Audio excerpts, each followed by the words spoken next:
open the session first.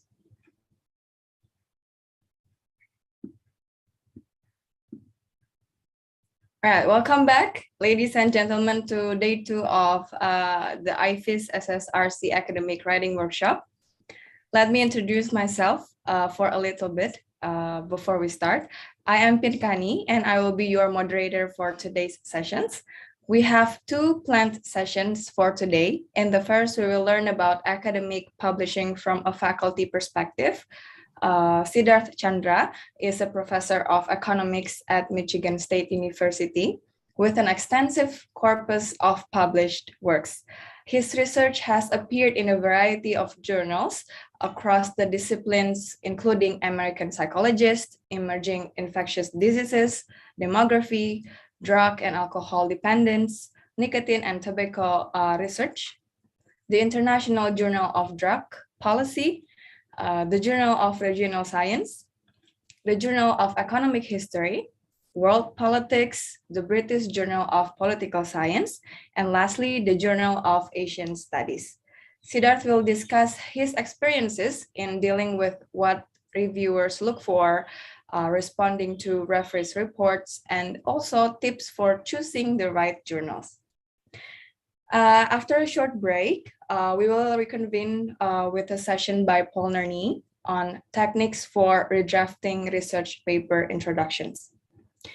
As yesterday, ladies and gentlemen, we ask that you please feel free to post questions throughout the presentations of our speakers today by typing them into the Q&A feature of this webinar with your name and institution also.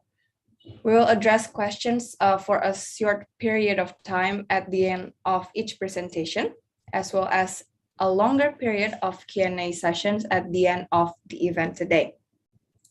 And thank you all for your continued participation in the IFIS SSRC Academic Writing Workshop. And without further ado, I will now welcome Professor Siddharth Chandra to the screen to begin his presentation addressing faculty perspectives in academic publication. Professor Siddharth, I guess the floor is yours now. Thank you so much, Pinkani, and good morning, good evening, everybody. It's morning here, but it's evening, I think, in Indonesia. I hope you've had a productive workshop so far. I believe you've had 1 session, actually 2 sessions, but bundled into the first day. And this session is designed as a continuation of those sessions. It will build a little bit on what Paul Kretoska talked about yesterday in his presentation about editors and what editors look for and so on in the area of academic publishing. So this is a very packed presentation. I'm not going to spend too much time on the background for the presentation. Let me jump into it. So let me share the screen first and then go into presentation mode. And just a moment, let me swap these. There we go. So can everybody see the presentation?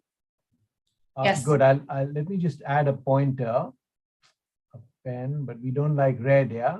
Let's try a different color. Maybe a light green, yeah? Actually, yellow will look nice on this one. So let me do yellow. Okay. So the topic of my presentation today is, of course, the general topic of the workshop is academic writing for international publication. But I'm going to focus on 3 subtopics. The first is, what do reviewers look for in research papers? When you submit your paper to a journal, if the journal is a good journal, it'll be sent to a reviewer who is an expert in the subject area of your paper. And the journal editor will give the reviewer some very specific instructions. So what I'd like to tell you a little bit about first is, what do reviewers of journal articles look for in research papers? And this is based on my experience. I've been doing this for more than 20 years. I've reviewed many, many papers. In fact, I just reviewed 2 papers for 2 different journals. I have another one that I still have to do in the next 3 or 4 days. The second area that I look at is, okay, once the reviewer has written a review and the editor gets the review back from the reviewer and then sends it to you, the author, or to me, how should we respond to the referee reports? Okay. the report that the reviewer wrote. And then if time permits, I'll talk a little bit about what I've learned about choosing the right journal for my research, okay? And then we'll have a little bit of time for questions and answers. Okay, so the first topic is, what do reviewers look for? And before I go there, just a little bit of a recap. I think Paul Kotoska probably covered some of this yesterday. But one of the first questions that an editor will ask when your paper has been submitted to the journal is, who is going to read this paper? Will my readers, and the editor typically has a very good idea about who the readers of the journal are, will my readers be interested in this paper that has just been submitted? So who's going to read the paper? And as a consequence, in order to get your work published, you need to write for a specific audience, okay? And that audience will be the readership of the journal to which you're submitting your paper. You need to pick journals or publishers that serve the audience for whom you're writing your paper. You need to find a good match, right? And then, in addition to the topic of your paper, which should be of interest to the readers of that specific journal, if you can make your paper one of broader interest, then that's a big plus, because then the editor might say, okay, your paper is not only of interest to my readers, but the topic is broad enough that maybe it will pull in people who did not read my journal earlier. Maybe it will enhance or expand the readership of my journal, okay? So these are really the first few questions that the editor will ask. And once your paper, if the editor looks at your paper and says, okay, this paper looks like it's interesting for the readers of my journal, then chances are, and it's a reasonably well-written paper, then chances are the editor will send the paper out to a group of reviewers, okay? Usually, journals will have anywhere between 1 and 4 or 5 reviewers of a paper, depending on the quality of the journal, depending on how much feedback the editor wants from the reviewers, okay? All right, so once the editor sends the journal to the reviewers, right, typically he will send it or she will send it with a set of instructions, right? And those instructions will be basically something of the nature of, I'm sending you this paper to review it. Please look for this, and this, and tell me what you think of this paper based on these criteria that I've given you. All right. Basically, what editors are looking for, they're looking for 3 things, okay? Number one, and sometimes they'll use different language depending on the journal and the country in which they are. But basically, the first thing that they're looking for is significance of your research, all right? So number one, is your topic important? And of course, underlying that question, is the topic of your paper important? Will many people want to read this paper if I publish it in my journal, right? So the editor is thinking this about readership and is asking the reviewer the question, do you think that this is important enough that people will take an interest in my paper, in the paper if it's published, okay? The second way of thinking about significance is, does the paper advance the state of knowledge in the field, okay? So if people have already discovered that, you know, the sun rises in the east, and you write a paper that basically says the sun rises in the east, well, you're not going to be advancing the state of knowledge very much. And the editor may feel like, you know what, people have already done this. This is an old idea. I don't think people who subscribe to my journal are going to be interested in reading this paper, okay? So you want to think about, and you want to make the case in your paper that you are advancing the state of knowledge in order to convince the editor and the reviewer that your paper is significant, okay? So does it advance the state of knowledge? What are you doing that's new? Okay, and then of course, if you are able to, if the reviewer is able to answer this question with a yes, that your paper advances the state of knowledge, then basically what the reviewer is going to tell the editor, look, this person, this author has done something interesting. He's built on some earlier literature. And so if your readers read this paper, they will learn something new. They will get something out of the paper, okay? So this is the first criterion that editors will ask a reviewer to discuss in their report once they've read your paper. Significance, all right? The second area is innovation, okay? So the other thing that we always look for when we are reviewing papers, when I review papers, is I look at the paper and I say, is this paper innovative? Okay. Is it new? Has it done something new that nobody has done before? Okay. Now, there are different ways in which your paper can be innovative. Okay. Your paper can be innovative in terms of its substance. So you are maybe making a new discovery. I just discovered this new species of bird that lives in the jungle in a particular area. Well, that's innovation because nobody else has seen it before. And now you're going to write about the bird in your paper, right? Your paper can also be methodologically innovative, okay? So maybe you're asking a question that many people have asked before, but you're using a different method, okay? So the area of work that I do is usually it's very quantitative.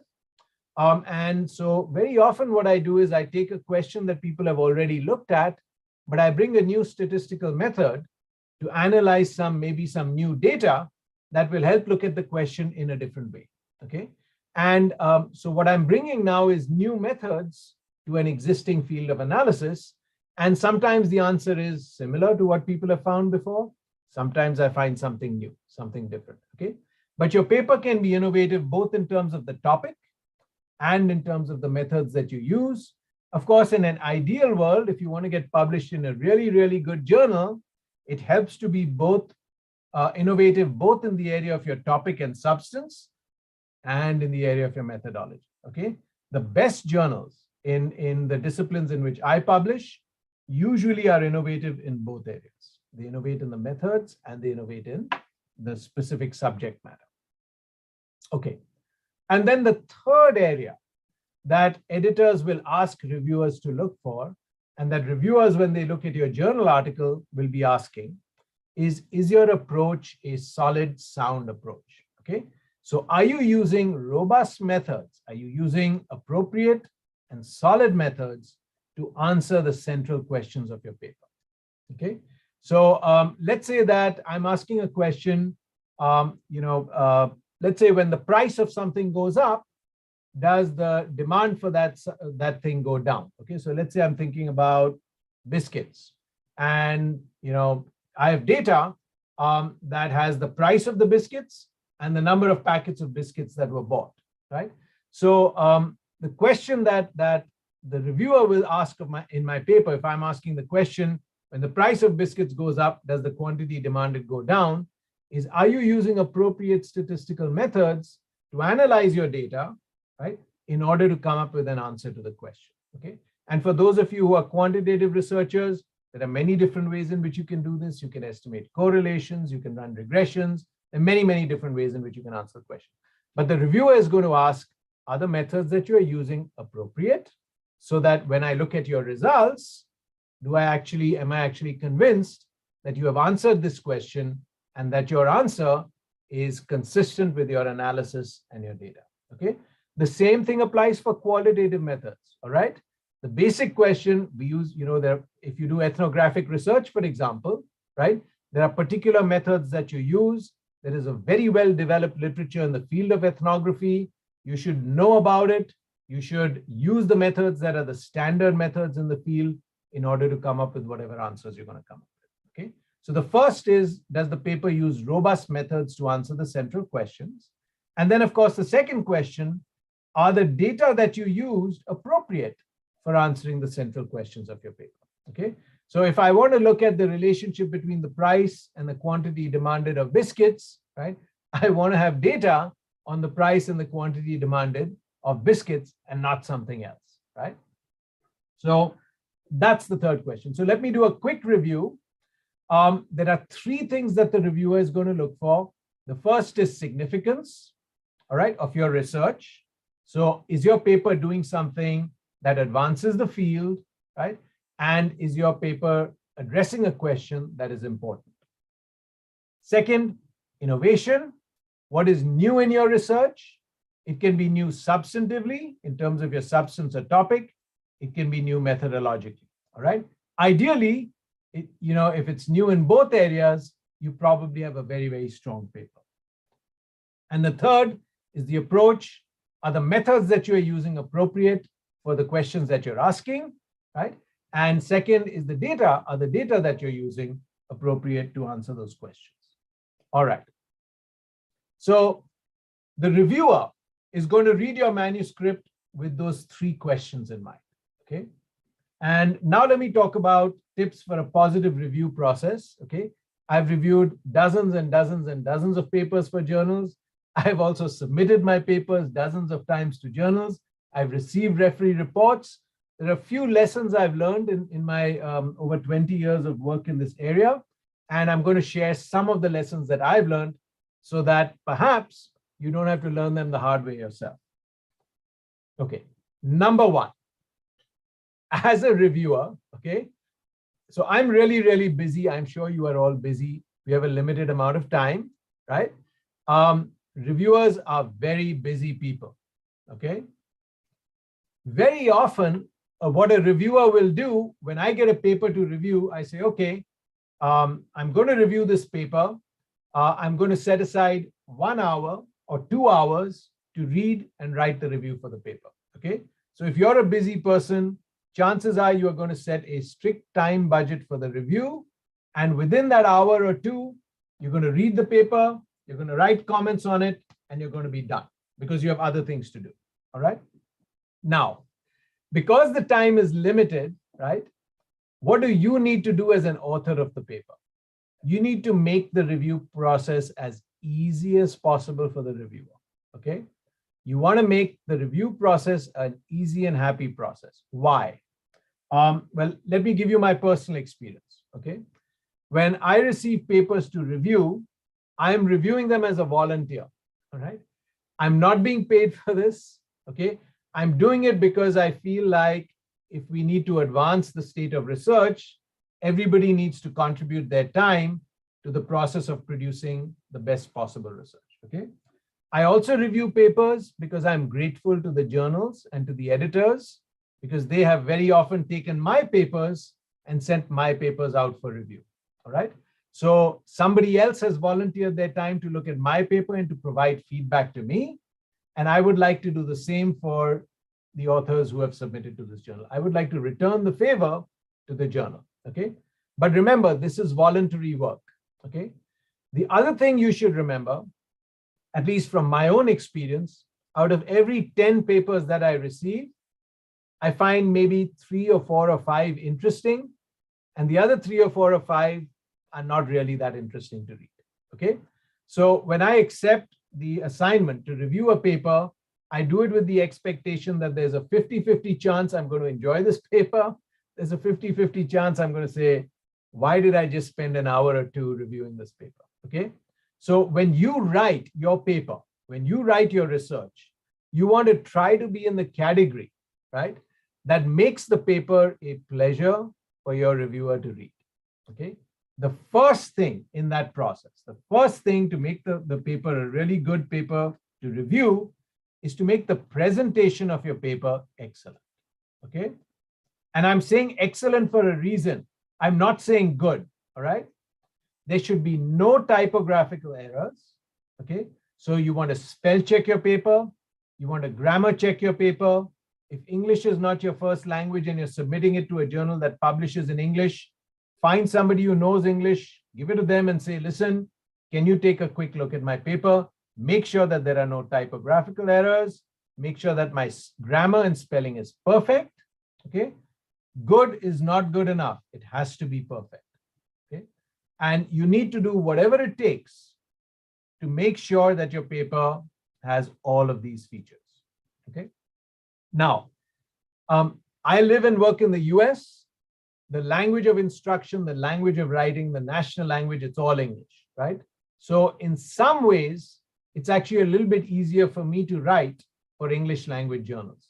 But let me tell you, I have many colleagues who feel like maybe their English is not good enough, even in universities in the United States.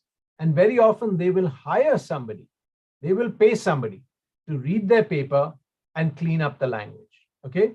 So people are doing it here in the United States. You may want to do the same thing. Once you have your ideas down, once you have your research down, hire somebody professionally who can read your paper and clean up the language because the ideas are already there. Now it's a matter of making the presentation of your paper excellent. Okay, so make the presentation of your paper excellent. No typographic errors, perfect grammar and spelling. Good is not good enough. Okay, it has to be perfect. Okay, another thing that I find really helpful is if a paper is formatted in an attractive manner and in a tidy manner, in a manner that leads me to find the main points of the paper easily. Okay, then it makes the review process easy for me because I'm able to go straight to the questions that the author is asking. I'm able to say, okay, this is the question. It is an important question. All right. And I look at the paper. Okay, this is the area where the author says, these are the things I'm doing to advance the field. Check the box, advance the field, important question, significant paper. Okay. Where you're doing something innovative, if you can draw the reader, you can draw the reviewer to the section where you say, here are all the new things that I did. Okay. I go straight to that paragraph, innovative, check the box. Okay. So write the paper in such a way that it takes the reviewer directly to the answers to the questions that the editor has asked the reviewer to answer. Is this paper significant? Is it innovative? And is the approach robust and appropriate? Okay.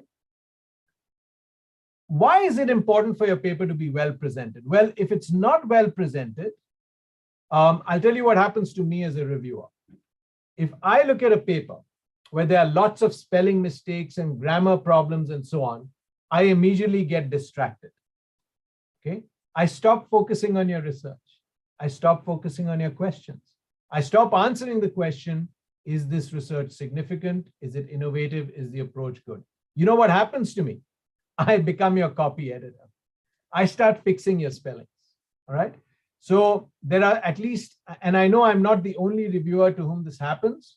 I know a lot of other scholars in various fields who, when they receive a manuscript that has these problems with spelling and grammar, they forget the paper. They start correcting the spellings. Okay. And then when they have to write the referee report, they don't have a very good idea about whether your paper is significant or it's innovative or you have a good approach. Because what have they done with their hour or two? They've copy edited your paper. 2 hours are over. I've got to get back to my other work.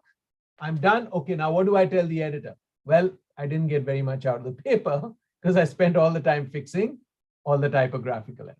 Okay. It's also a waste of the reviewer's time. Okay.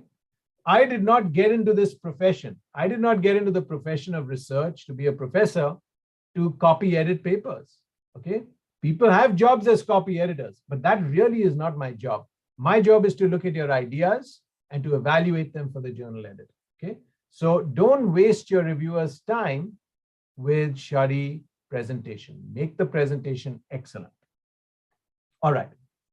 Second, make it interesting. All right. So make the paper easy to review. Make the paper interesting. Okay. So you want to convince the reviewer that your paper is interesting and innovative, right? And let me explain why this is important. Okay. Remember, I told you earlier, out of every 10 papers I review, maybe 3 or 4 or 5 of them are interesting. And the other 5 are like, whatever, I'm not particularly interested in what's being written. The papers that I'm likely to write a much better review for are the ones in which the author wrote something interesting and engaged me. Okay. And I read the paper and I said, wow, this is really interesting. I wish I had written it. Okay. If you can make the reviewer feel like this is really interesting, this is a great idea, I wish I had had that idea, right? Then what you're doing is you are engaging the reviewer. So when the reviewer writes the report, they're going to convey that sentiment to the editor. And the editor is going to say, wow, if this reviewer and the other reviewers to whom I sent the paper feel this way, chances are my readers, when they read it, are also going to be captivated. They're going to see the spark in the paper and they're going to enjoy reading. Okay. So out of 10 papers, maybe 3, 4 of them have that spark. Those are the ones that are likely to get the good reviews from me. Now, in order for your paper to be interesting and innovative and to catch the reviewer, your abstract and introduction are very important, okay? The abstract is important because in a nutshell, you are telling the reviewer, okay, my paper is 30 pages long, but in 2 paragraphs, I'm going to tell you what it's about, all right? And so the abstract is usually, certainly for me, it's the first thing that the reviewer will read, okay? And that will tell the reviewer what they're going to be spending their next hour, hour and a half, or 2 hours learning, looking for, okay? There's also a saying, the first impression is the last impression. If you can make a really good impression with your abstract, it's half the battle won. Your reviewer is already going to come into reading your whole manuscript in an engaged manner, all right? The other place, so in addition to the abstract and instruction and introduction, another place that reviewers often go to first is the conclusion, okay? I do that. I read the abstract, I read the introduction, I read the conclusion, because the conclusion will tell me, right, what I got or what I should have got when I read the paper. It gives me kind of a preview. I read the end of the paper where you tell me, this is what we did, this is what we found.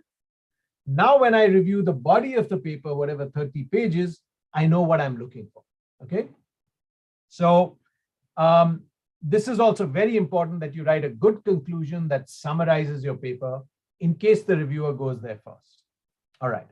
And then another very important thing, I often go to this section first as well, along with the abstract and introduction and conclusion, is your references, okay? If your paper is on a particular subject, right, what your editor, the editor of the journal is going to do is he or she is going to send it to reviewers who are scholars in that area, okay? Now, what does it mean to be a scholar in that area? It means that these scholars know the work that has been done in that area. They know who has already written about these topics, okay? And one of the first things they're going to do when they open up your manuscript, they're going to go to the end and they're going to see what works you cited, okay? And they're going to probably want to see certain works cited, important works in that subject area, all right? So what can you accomplish if you have a good reference section? The most important thing you do is, of course, you are building on the research that other people have done, okay? That's okay. But from the perspective of the referee, of the review process, what you are doing is you are showing the reviewer that you know the field and you know the literature, okay? And of course, if the reviewer is convinced that you know the literature, they're going to take your work a little more seriously because they're going to say, okay, you know all the important work that's been done in the area. How are you building on it? What are you doing that advances the field? What are you doing that is significant, okay? If you haven't cited all the important work in the area or a lot of it, then the reviewer might go to the paper and read it and say, wait a minute, you didn't cite this person, and you are basically saying the same thing that they said, right? So what's new about your research, okay? So you want to show the reviewers that you know the field, that you know the literature, and the best way to do it is to have a really comprehensive references section, okay? Take your time to do this. I spend a lot of time with references. And, you know, when I was an early career scholar, I used to just put in the references of the works that, you know, certain works that were very, very directly connected to my research. But what I've learned over time is in addition to the work that is very directly connected to your research, there is often other work that also links to your research that is very important, that may not be very directly connected with your work, but it's important to cite because it helps contextualize your research. It helps show the reviewer where in a larger body of work, your ideas fit, okay? So references are important. They help you show the reviewer what you know or that you know your subject, okay? And if the journal does not limit the number of references, then more is usually better, okay? Now, in some journals, for example, in the health, I also publish in the health sciences, the journals say very clearly only 15 references, no more. There you don't have a choice. You pick the 15 ones that are most relevant and important. But if the journal does not impose a limit, 30, 35, 40 references, no problem. You should be including those many references in your paper, okay? All right, let's move on. Responding to referee reports. I'm going to make this relatively quick If we had a little more time, I would have actually shown you an example of a referee report. We won't have time today, but let me give you just a few pointers on how to respond to referee reports. So what is the purpose of the referee report? The main purpose is to advise the editor, okay? And what the editor has sent the paper out to a bunch of experts in the field. The job of the referee, of the expert, is to tell the editor, look, this is important, it's significant, it's innovative, it has a great approach, you should publish the paper, okay? Or this really doesn't add very much, or the approach is not that robust, it's not that solid, forget about it. Don't publish this paper in your journal, okay? So that's one function, to advise the editor. The second function is to provide feedback to you, the researcher, to improve your paper, okay? And for you, this is probably the most important function of the referee process, okay? Sometimes a referee report can result in an academic exchange between you, the author, and the reviewer. Maybe the reviewer didn't know something or didn't understand something clearly, and you are now explaining to the reviewer what you meant or what this phenomenon is, okay? Very often when I've received a referee report, I've used it as an opportunity to explain something to the reviewer that they obviously didn't know, okay? All right. When a reviewer reviews a paper and returns it to the editor, they're usually given choices of recommendations that they can make, okay? The best possible outcome is accept the paper and publish it. This is very rare on the first attempt.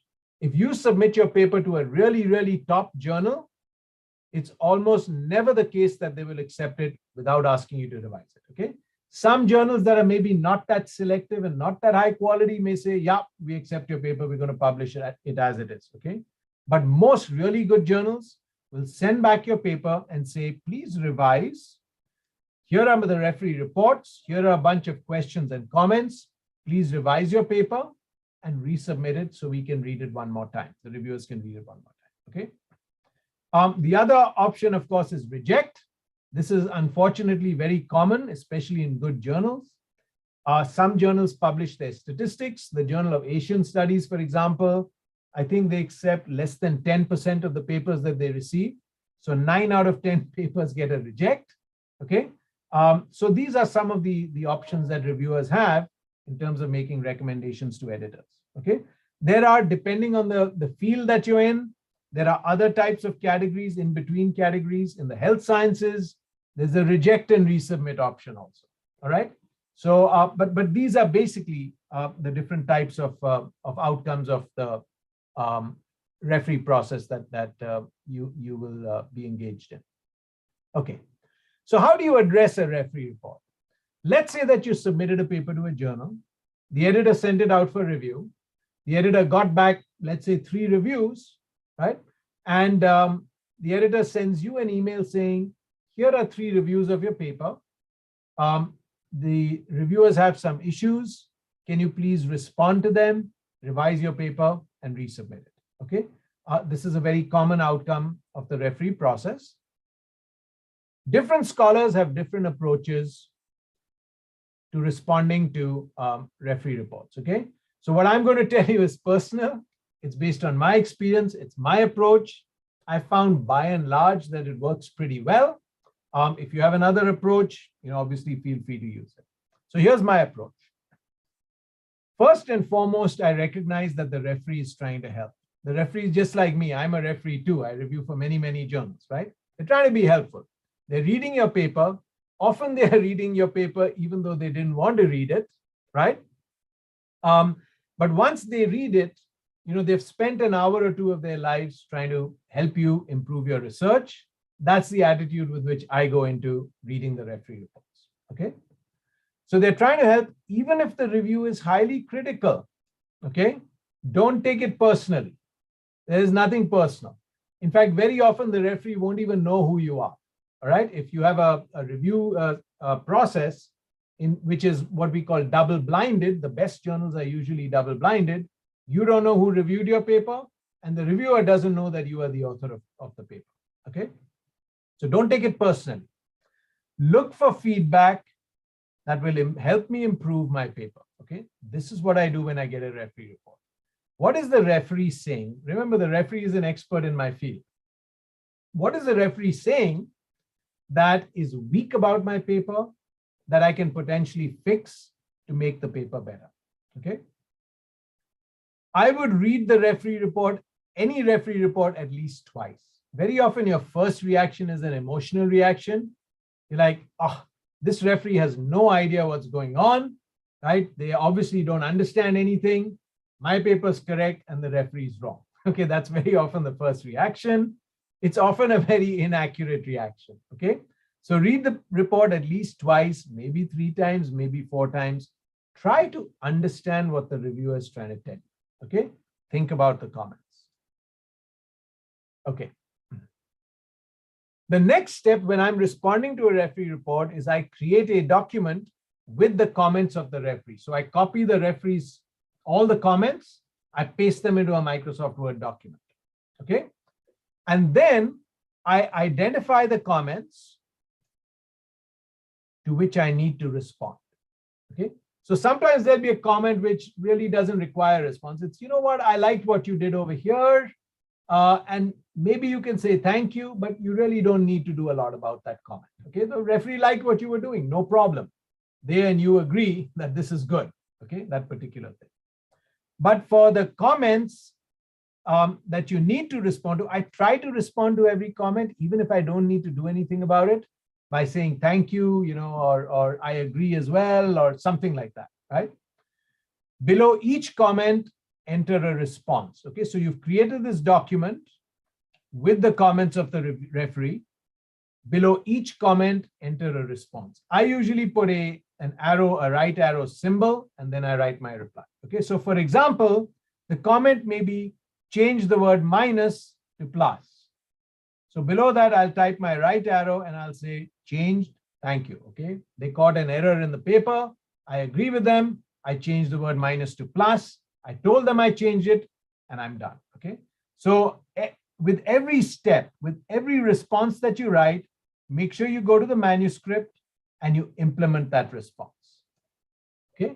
So you go to the manuscript and you change the word minus on whatever line, whatever page to plus, okay? So here are some basic principles in responding to a referee report. Number 1, take every comment seriously, all right?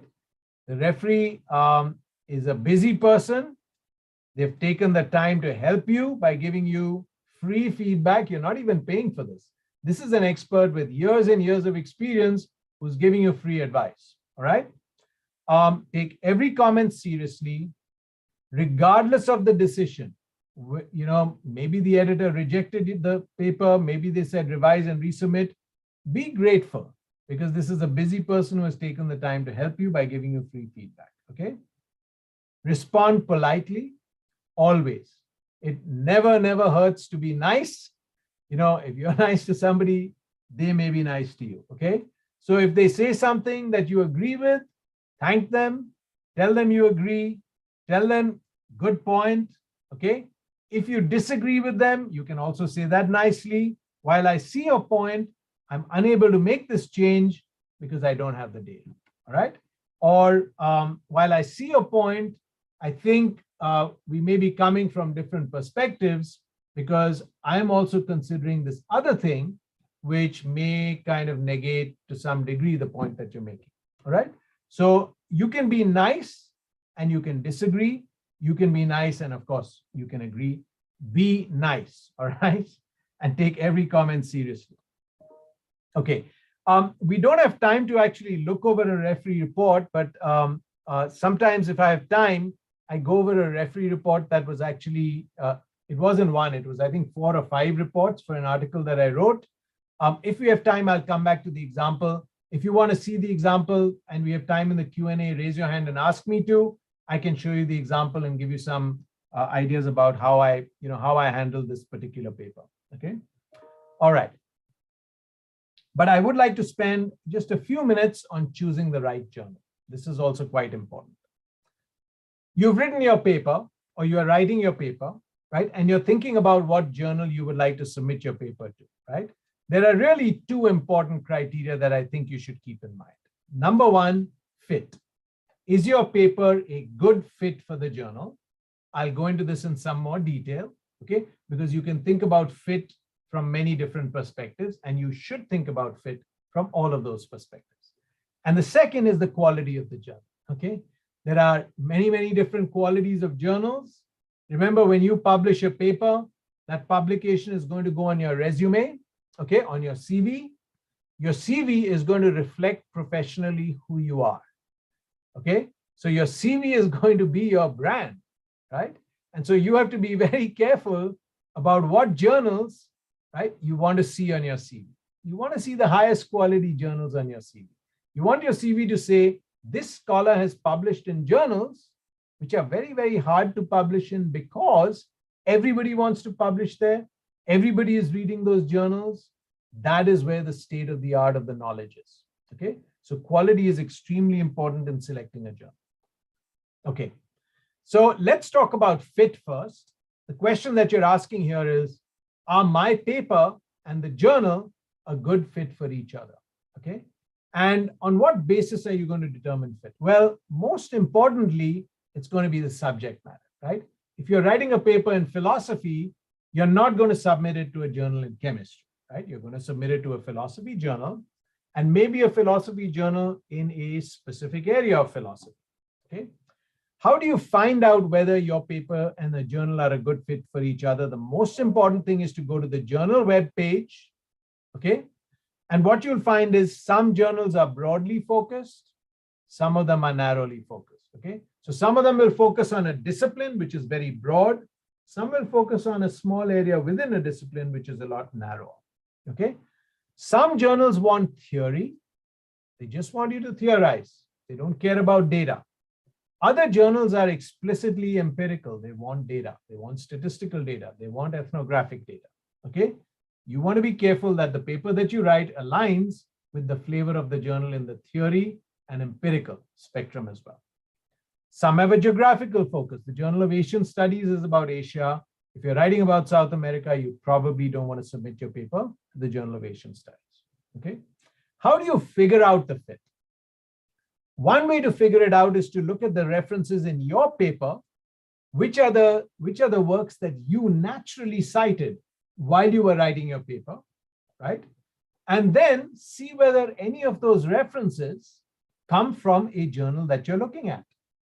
Because if they do, chances are the subject matter and the interest area of your paper is related to the subject matter and interest area of the readers of that journal. And you want that match. Why do you want that match? Because what are editors doing? Editors, when they see your manuscript, are saying, are my readers going to want to read this paper? And this is one way for them to assess whether your paper is a match for their journal, okay? Now, this is not necessary. I've often submitted papers to a journal from which I have cited nothing, okay? But I know I've just looked at the journal webpage, I've looked at the aim of the journal, the description of the journal, I looked at my paper, I said, you know what? I didn't cite anything from this journal, but the readers of this journal are likely to be interested in this paper because it's a good fit more generally with the subject matter of the journal and the flavor of the journal, okay? Another way to think about it is, with whom do you want to have a conversation, okay? When you're writing a paper, you are saying something. You are trying to engage in an intellectual conversation with some group of readers out there, all right? Who are these people with whom you want to have a conversation? Are they readers of the journal that you're currently looking at, okay? And if they are, and you can look, and very often one indicator is you look at the journal, you see who are all the authors of the papers. Are these authors the kinds of people with whom you want to have the conversation that's in your paper, okay? So that's another way to assess whether or not your paper is a good fit for a journal. Have they published, have the people with whom you want to have the conversation, have they published in the journal? I just said that point, yeah? And then finally, you want to think a little bit about the culture of the journal. So for example, in economics, in the health sciences, there are qualitative journals and there are quantitative journals. I am a quantitative researcher. I probably will not send any of my research to a qualitative journal because the culture of those journals is different from the culture of the quantitative journals, okay? Disciplinary or ideological emphasis. Okay. In some disciplines, there are different ideologies. Okay. Even in economics, actually, there are different types of ideologies. If your paper aligns with a particular type of ideology, you may want to find a journal that publishes papers that align with that particular type of ideology. Okay. So in macroeconomics, we have monetarism, we have Keynesianism. If your paper is being written with a monetarist flavor, you probably want to find a journal that publishes monetarist papers. Okay, that's one example of culture. Okay, a second question that you want to ask is the journal a high quality journal? This is very important because if you publish in high quality journals, your CV ends up branding you perhaps in a better manner than if you publish in a journal that's not regarded as being high quality. Okay, so how do you figure out whether a journal is a high quality journal? Well, ask your research community. You're writing papers, you are citing authors, scholars in the field. If you know any of them, you probably do, your fellow people and colleagues in your university. Ask them, is the journal efficient? Okay. When they take your paper, are they going to get it reviewed and turn it around within a month or 2 or 3? Or are they going to sit on it for a year? And during that year, your paper, which could have been published somewhere else, is just sitting around doing nothing. And maybe it'll even come back rejected. Okay. So is the journal efficient? Because your time is limited. You need to publish. You need to move on to the next body of research. Is the journal prestigious? Okay. This is a simple question to ask. Most people know what the prestigious journals are in their field. Just go and ask scholars in your field, in your discipline, what are the best journals in the area? Okay. And choose one that they repeatedly mention. Does it use double-blind review? Most of the best journals use double-blind review. The reviewer does not know who you are. You do not know who the reviewer is. That way, who you are, whether you're an important person or a new person in the field, has no bearing on their assessment of the quality of the research. That is why double-blind review is so important. Okay? People are looking at the idea for the sake of the idea, not for who wrote the idea. Right? And then, does the journal provide thoughtful reviews? So very often, if you know colleagues in the field, right, who have submitted to a journal and got some reviews back, sometimes they'll read the reviews and say, this is worthless. The reviewers, actually, I read this review 3 or 4 or 5 times. They really don't know what's going on here, right? In that case, they've sent their paper. It sat around for 2 or 3 months being reviewed. It's come back. There's no feedback worth using to improve the quality of the paper. That's kind of a bit of a loss, okay? So you want to submit your paper to a journal where at the very least, even if they reject your paper, there will be good feedback with which you can improve the paper so that when you send it to the next journal, there's a much higher likelihood that it'll be accepted and published, all right? So this is an important question to ask. What is the journal's reputation? So that is related to the prestige of the journal. How selective is the journal? Okay, very often journals will put out statistics. I mentioned the Journal of Asian Studies accepts less than 1 in 10 papers. That's a highly selective journal. If you can get a paper published in the Journal of Asian Studies and put it on your resume, right, that will probably help improve your brand as a scholar. Okay. There are many metrics you can use: impact factor, the Google Scholar ranking, social science citation index has many measures. Simago has many. Take a look at these metrics. They rank different journals differently, but by and large, the best journals always rise to the top. Okay, so if you look at the top 10 journals in a particular discipline, almost no matter which ranking you use, you'll see roughly the same mix of journals rise to the top. Okay, and then the reputation among scholars. What do scholars say about how good a journal is, regardless of all of these metrics and selectivity? That's another way to think about where you want to publish. Okay, selecting a journal. I think I already went over this slide, so I'll move on. We've come actually to 20 past 7. I think we have about 10 minutes in this session and then a break. So I think I'll stop here, take questions. I hope this has been useful. This is mostly personal experience. I'm just like you, except 20 years down the road. these are some of the lessons that I've learned publishing and reviewing papers for journals. Thank you for listening. Okay, thank you, Professor Siddharth, for a very fruitful presentation. I myself found it very insightful, I guess. And so we have several questions in the Q&A feature, so I will read it one by one to you, I guess.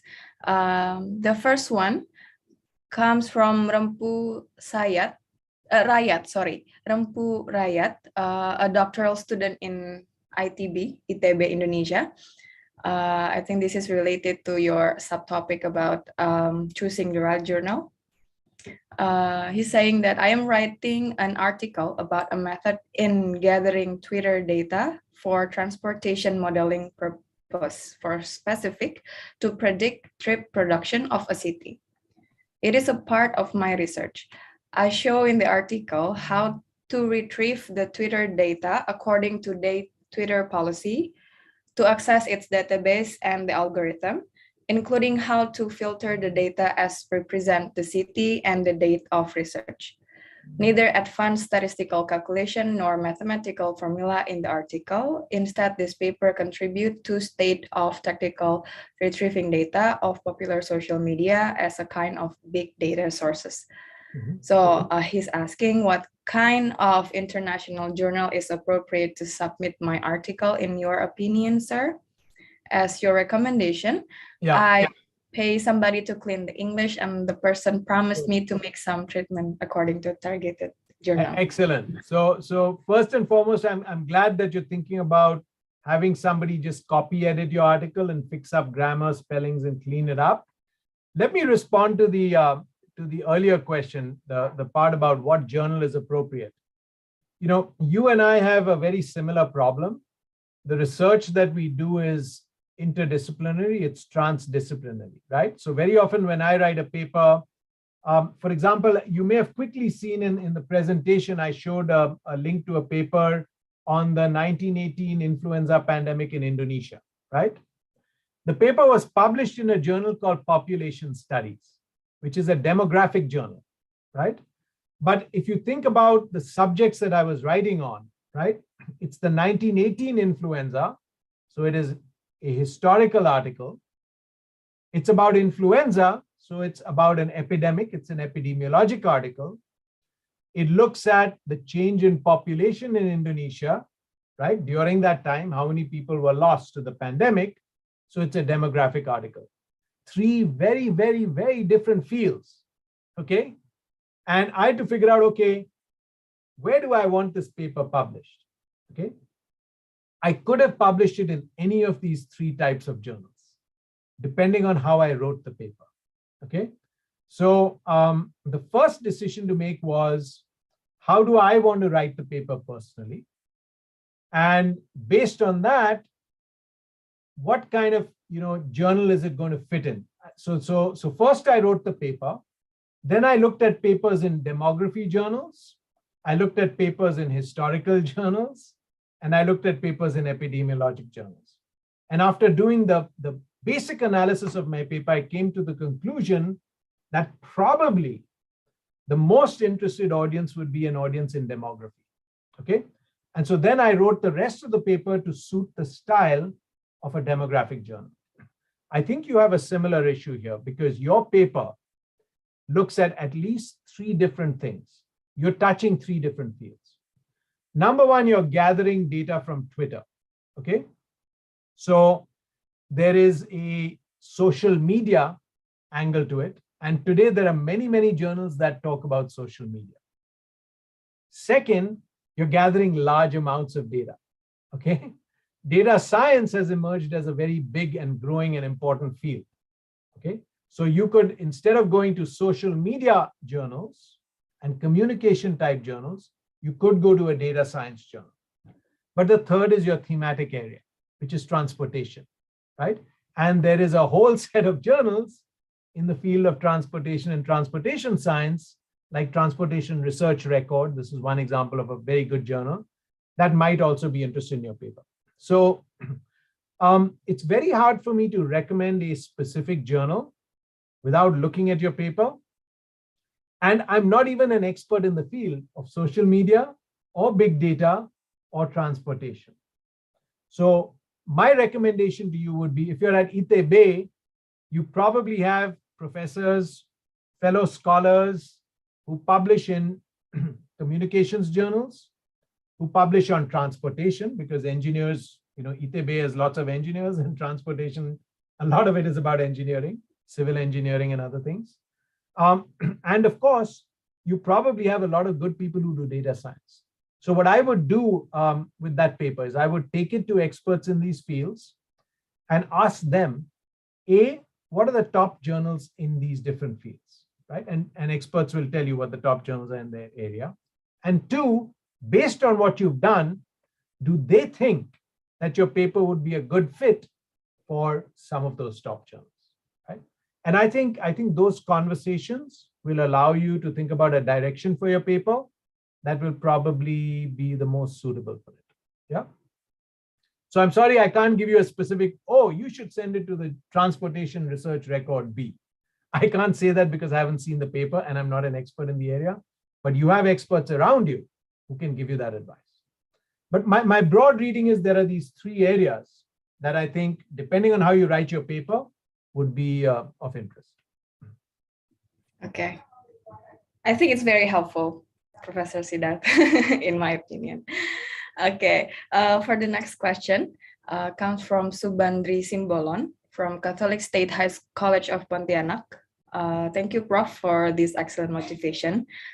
Could you show us an example of manuscript you reviewed that meet the significant innovation and interesting criteria? A manuscript that I reviewed. So, that one example that I showed you, I actually took permission from the journal to publicly reveal the referee reports and so on.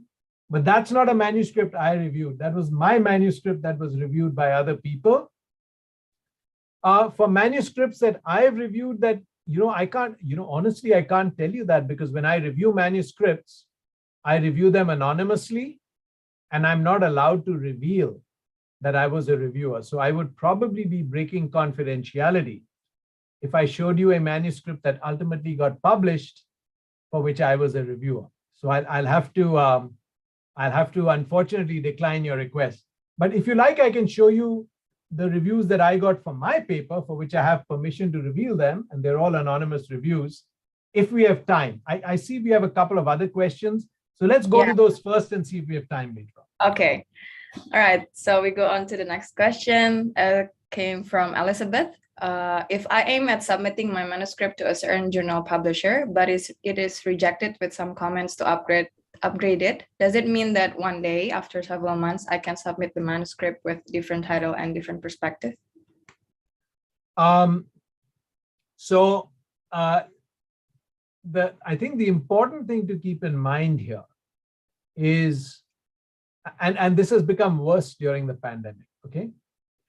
When an editor reaches out, when an editor gets your article and sends it out to reviewers for review, they are asking for a favor, okay?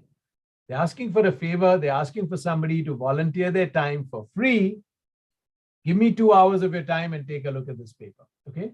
There is a limited number of scholars at any given time who are willing to do that, because everybody is very, very busy, okay? So editors have to be very careful about, for them, reviewer time is a very precious resource. They don't have unlimited reviewer time, okay? My guess is, if your manuscript was submitted to a journal publisher and it was rejected with some comments to upgrade it, I would upgrade it, but I would probably submit the manuscript to another journal in the field rather than send it back to this journal with a different title and different perspective, okay? If the comments said change the title and change the perspective and you agree with the comments, then sure, you can change the title and change the perspective, no problem, right? But if it was rejected by a journal, I probably would not send it back to that journal. I would send it back to another journal of the field. Okay. I hope that answers your question. Okay. To the next question from Yahya from UGM. Would it be possible to clearly state my targeted audience in the cover letter, or is there any better ways or places to propose?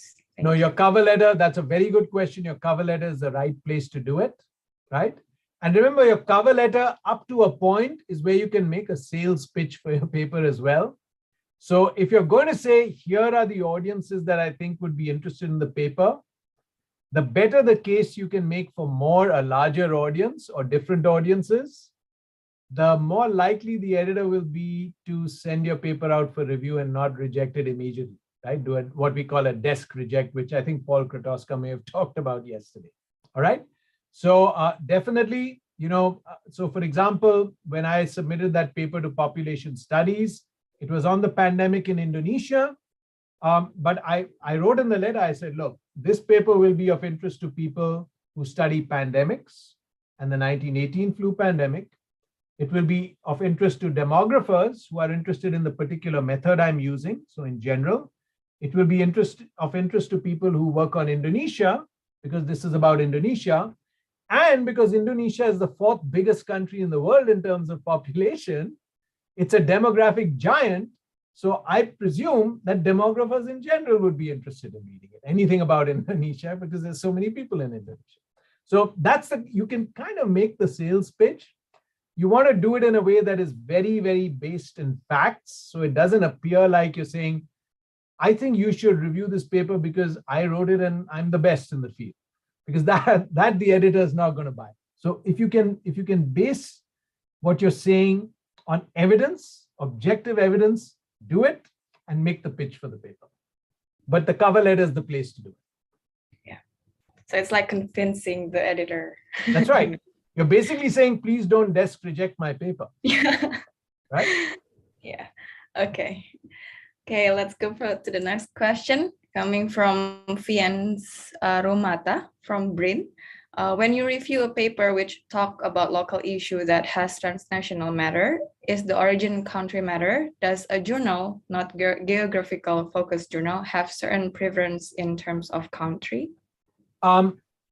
The answer to that broadly is yes, but not always. So I'll give you an example, right? So this past year, I've published 3 papers in the American Journal of Public Health. Okay. It's the American Journal of Public Health, but they publish papers on countries all around the world. Okay. However, because it is the flagship journal of the American Public Health Association, and probably the largest contributing country in terms of members is the United States of America, my guess is if you look at the articles that they publish, probably a large fraction of them focus on America, even though it's not an area journal, right? They publish on all around the world, okay? So in the case of the American Journal of Public Health, everything else being equal, methods, data, findings, everything else.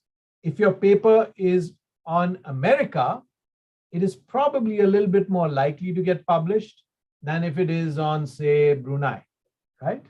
And the reason for that is quite simple. What is the first question the editor asks when your paper arrives on his desk? Who's going to read this, right? And if it's on America and most of the members of the APHA are American, right, then the editor knows that, okay, there's a lot of people who might be interested in this. But if it's on Brunei, it had better be very innovative and doing something new that is of general interest, okay, to convince the editor that a lot of people are going to read the paper. Because Brunei is a small country and it's on the other side of the world, okay? And there are probably not many APHA members from Brunei. Okay. To the next question from Niputu Aryani from Universitas Ciputra Surabaya. If reviewers give a new idea in our article which is out of the discussion, should we follow them or should we explain that what is being responded to is out of discussion in polite manner, of course, how to respond to this issue? Thank you. This happens all the time. Because remember, reviewers are researchers. They are also in the business of writing about ideas and thinking about new things, right? I think that you have to make a judgment call here.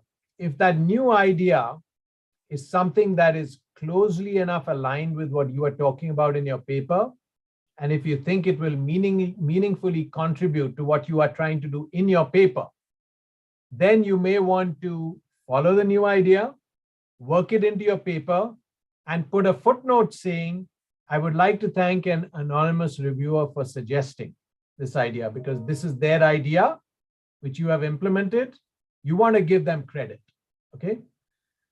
More often than not, however, what's happening is the reviewer is interested in the general field, but says, hey, you may want to do this as well, and it's kind of far away from what you're trying to do. In that case, and I do this many times, I respond saying, I think this is a fantastic idea. It will probably advance the field. And then I try to use an excuse like, because when you write in the health sciences, there's a very stringent word limit.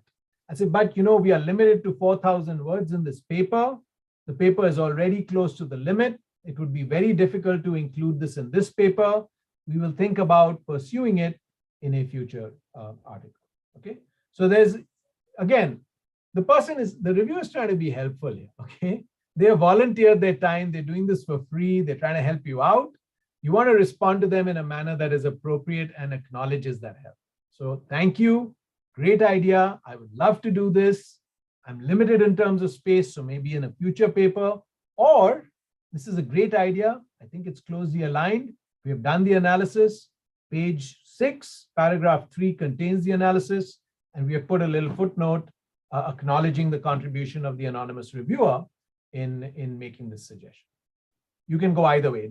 It's your judgment based on how close that suggestion is to what you're doing in the paper. Okay. Thank you. Again, to the next question from Harfiah from Brain. I am new in submitting manuscript to international journal. Should I choose for a journal with low rank or impact factors, or should I try with the middle ranked journal? My advice to early career scholars, especially if you still have a few years before you are being evaluated, is go for the top, go for the best journals. Because if you hit the best journal, okay, having a publication in a top journal, it's going to be on your resume for the rest of your life, okay? If you're in your 20s or early 30s and you're going to work till you're 60, for 30 years, you're going to have that publication on your resume. That is enormously valuable for your reputation as a scholar, right? So especially in the early stages of your career, I think it's probably worthwhile to go for the best. Now, there's one little caveat there, and that is, it may be that your paper objectively is not good enough to go to a top journal, right? Very often when I write the paper and then I look at it and I say, you know what? This is not going to get into a top journal. I should probably go to a middle ranking journal, right? And being relatively new in the field, if you are an early career scholar, you may not have the ability to make that judgment in a way that some of your senior colleagues may, right? So the other thing I would do is I would look at my paper. I would compare it with papers that have been published in the top journals and see how it compares. Is the analysis as rigorous? Are you making some findings that are, big findings, important findings, right? And most importantly, talk to senior colleagues, not one, talk to 3 or 4 and say, look, here's my paper. I'm thinking of submitting it to this journal. Do you think I have a chance, right?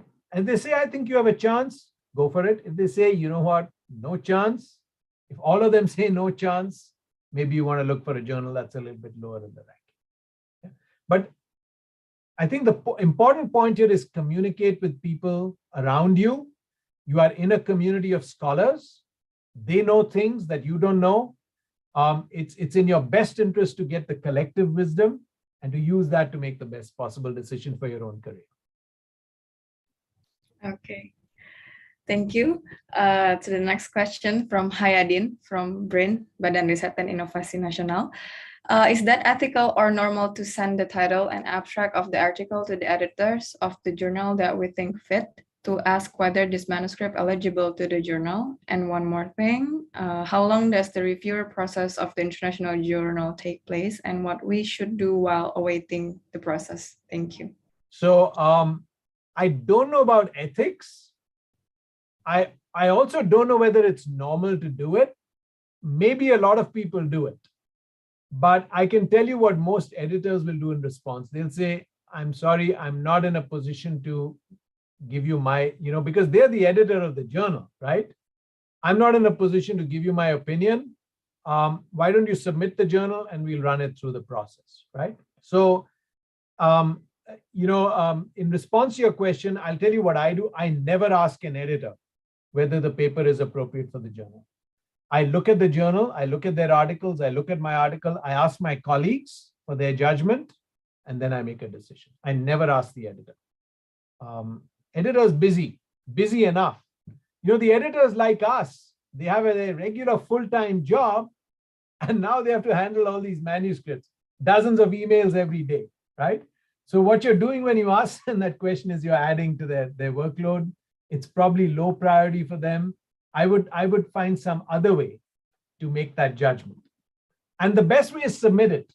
Because if the journal is efficient and your paper is not a good fit, within a couple of weeks, you'll get a reply saying, desk reject, move on somewhere else.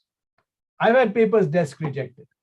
And when I get a desk reject in 2 weeks, it doesn't make me angry. I say thank you, because you told me very quickly it's not a fit. I didn't lose 3 months waiting for something and then getting a reject. I can move on with my life and you can move on with yours. It's all good, right?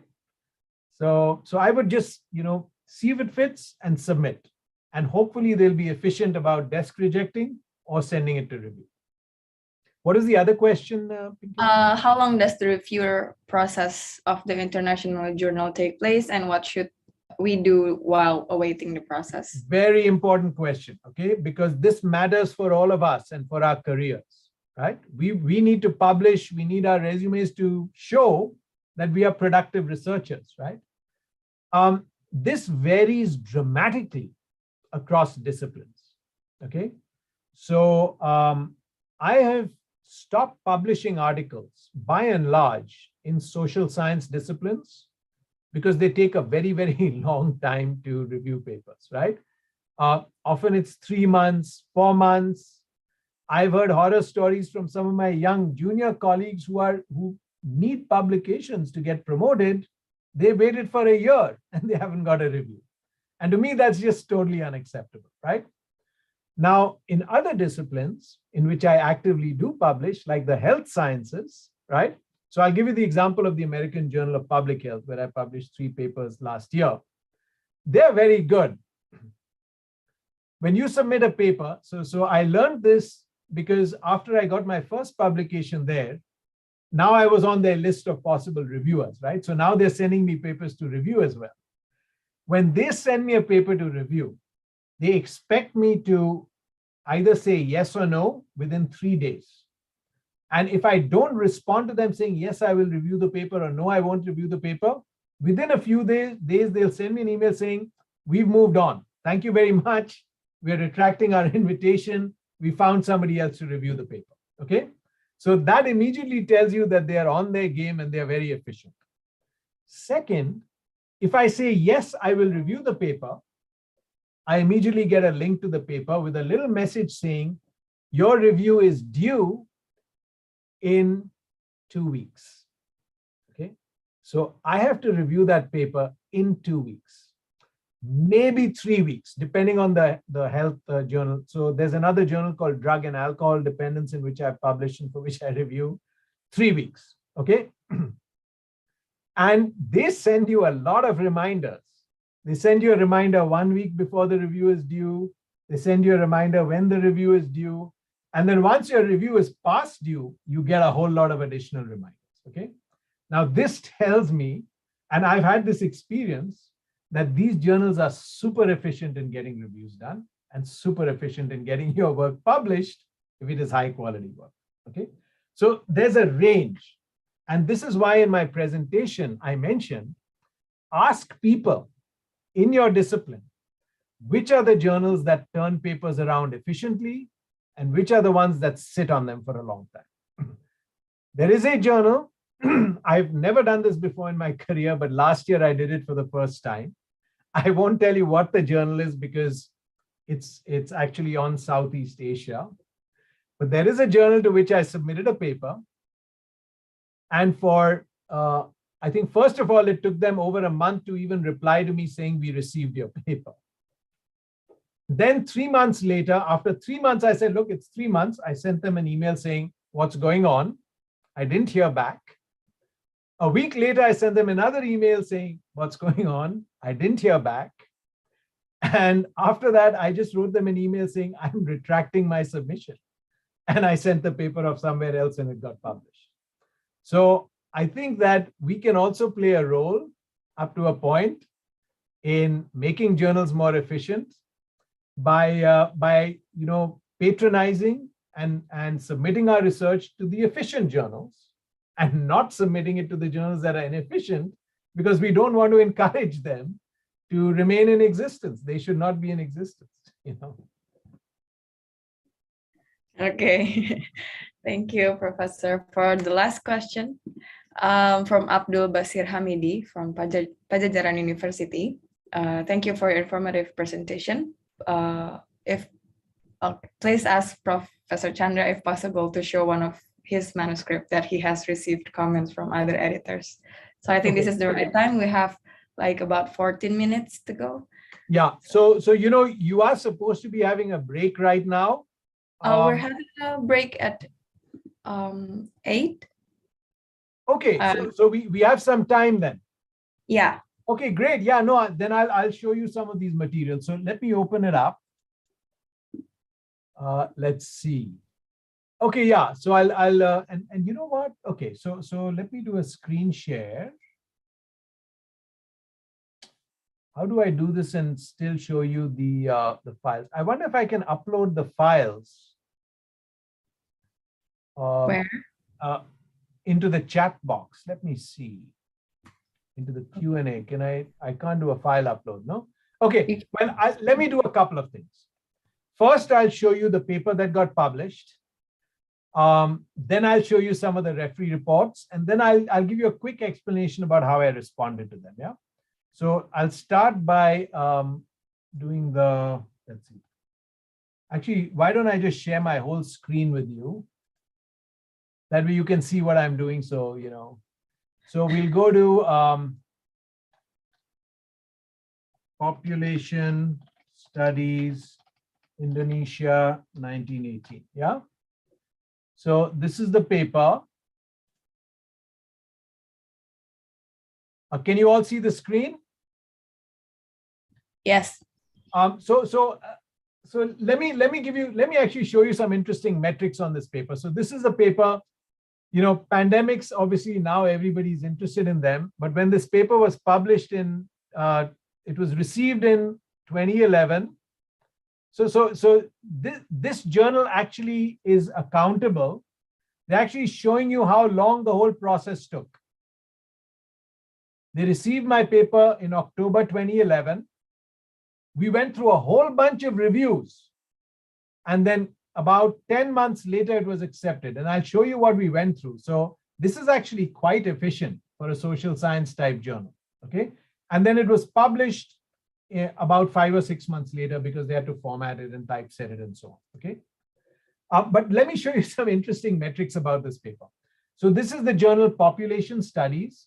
It's probably one of the top 10 journals in demography. So it's a good place to publish if you're in the field of demography, right? Now, this paper was on the 1918 flu pandemic, but it was on Indonesia. And my suspicion is the reason the editor said, we want to publish this is number one, it was Indonesia, and this is a demography journal. Right? Indonesia is a big country demographically. And two, this was an important event, okay? But the other thing I credit this editor for is this was about 10 years ago. This was before the COVID-19 pandemic, right?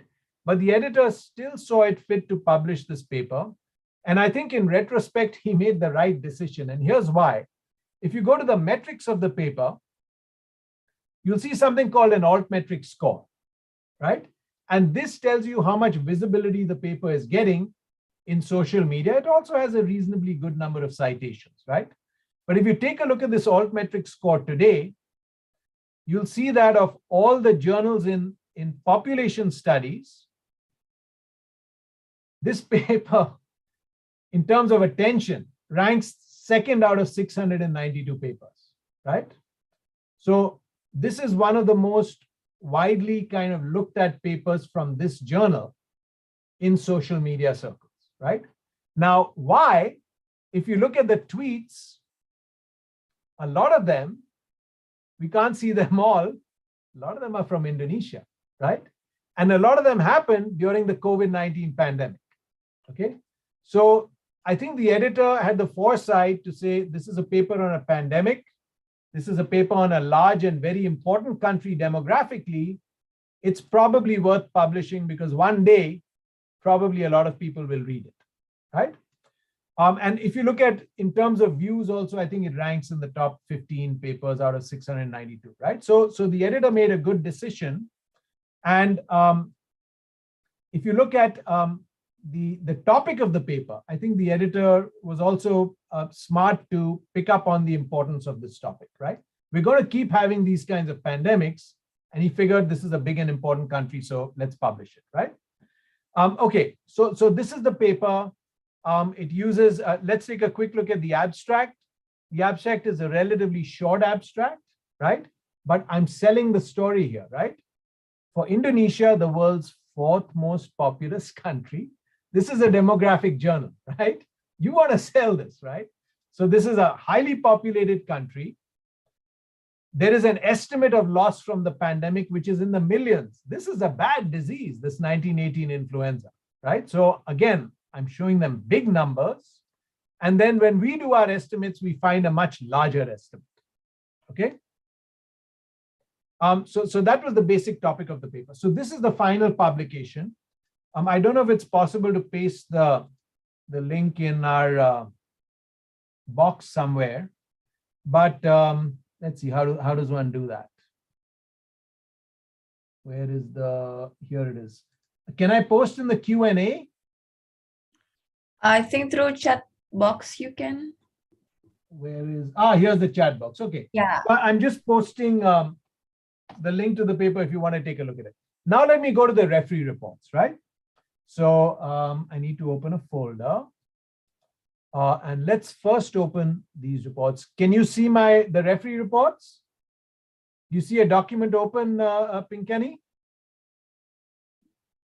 Yes. Okay. So I submitted the paper in October 2011. And then maybe a few months later, I got these reviews, okay? These are all anonymous reviews. I don't know who's reviewing the paper, okay? But take a look at the number of pages. There's 6 pages of reviews. This is reviewer A. Lot of questions, okay? Lot of questions. Reviewer B is attached. There's another file which I can pop up and show you. Reviewer C, 3 reviewers. Reviewer D, okay, 4 reviewers. And the editors also gave me some comments, right? So when I got this, I said, you know what?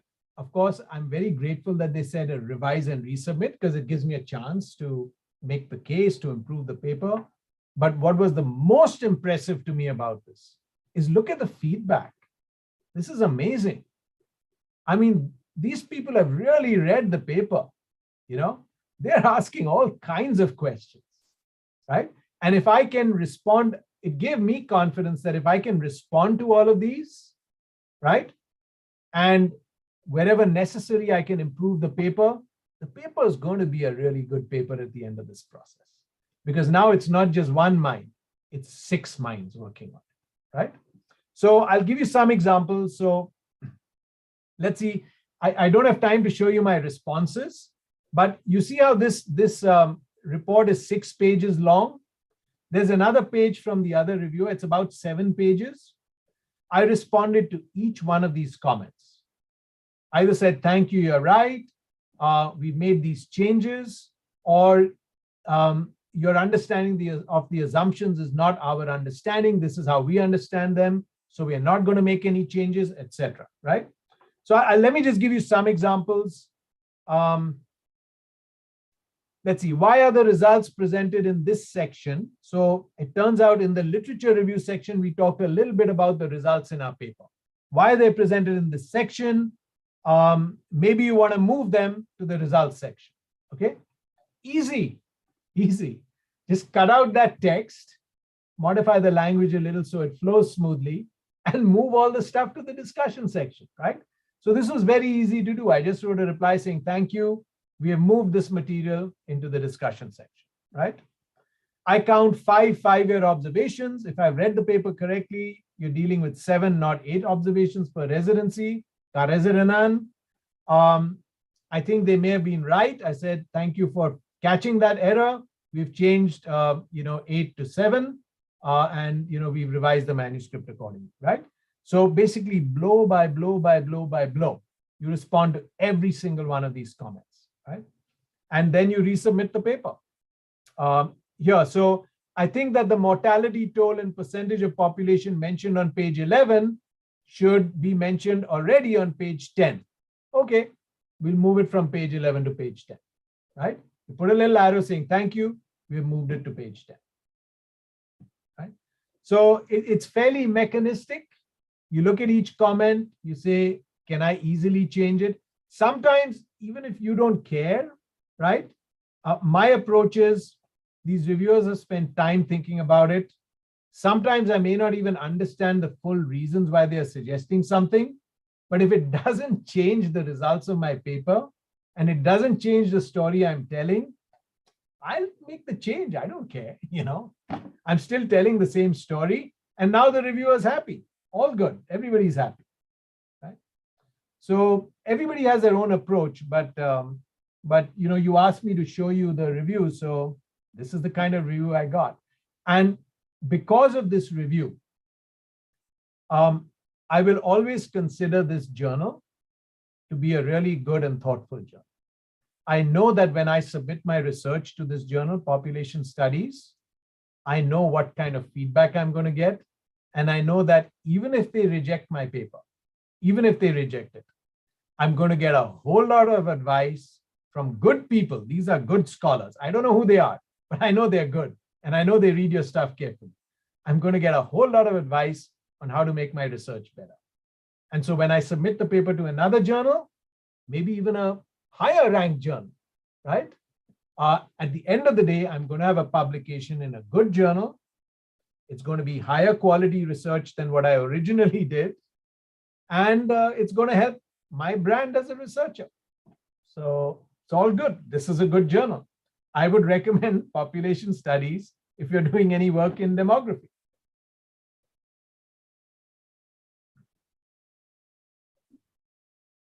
Okay, I think that is all from you, Professor Siddharth. Once again, thank you for your presentations and also your answers that are very insightful again and again, telling us on what to do and how to choose the correct journals, the right journal. Once again, thank you, Professor Siddharth. And now to all the participants, we will have a short 5-minute break, I guess, and we will start again with our next session with Paul Nerney. So you may have a 5-minute break for now.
Welcome back, everyone, and hi, Paul. How are you? Hello, I'm doing very well, thanks. It's nice to see you again. Yes.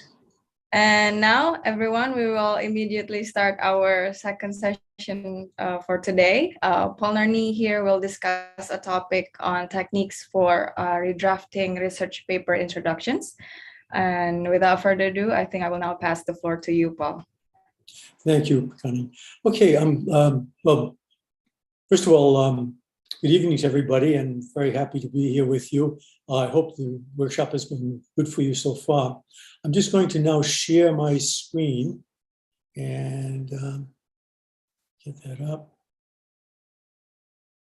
Okay, there we go. Okay. Okay, well, Professor Chandra, in his talk, he basically positioned you in the review process at the point where you've already submitted a paper to an editor, and the editor has given this paper to reviewers, and the reviewers have come back with their comments on you, and he talked to you about how to respond to this. I'm going to take you to a slightly different point in the review process. This is the point at which you have completed a draft of your paper. You probably have drafted it several times, but now you're getting to the point where you're just about ready to submit it to a journal, and you want to do a last check on the paper. And that's kind of where I'd like to pick up where we're at right now, okay? And Sorry, so before you proceed, I think you want to change the view to slideshow view. I will. I'm going to do okay, it right. I'm sorry. I'm going to do it right this second. Okay. Okay. So let's get started. So the title of my paper is Redrafting Research Paper Introductions, and I'll be explaining in a little while why the introduction as opposed to other sections of the paper. And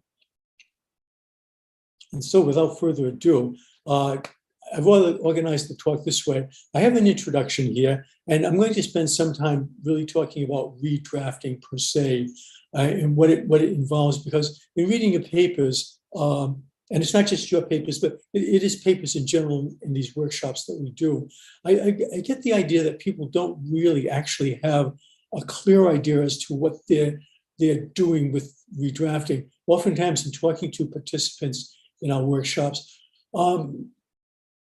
I get the feeling actually people kind of see the draft of the paper, and it's like a series of hidden bombs ready to explode any place and every place, and they're not quite sure what to do with the paper. So one of the things I'd really like to do tonight is really talk to you about redrafting and exactly how can you get control of the situation so you know exactly what you're looking for when you're working on the paper.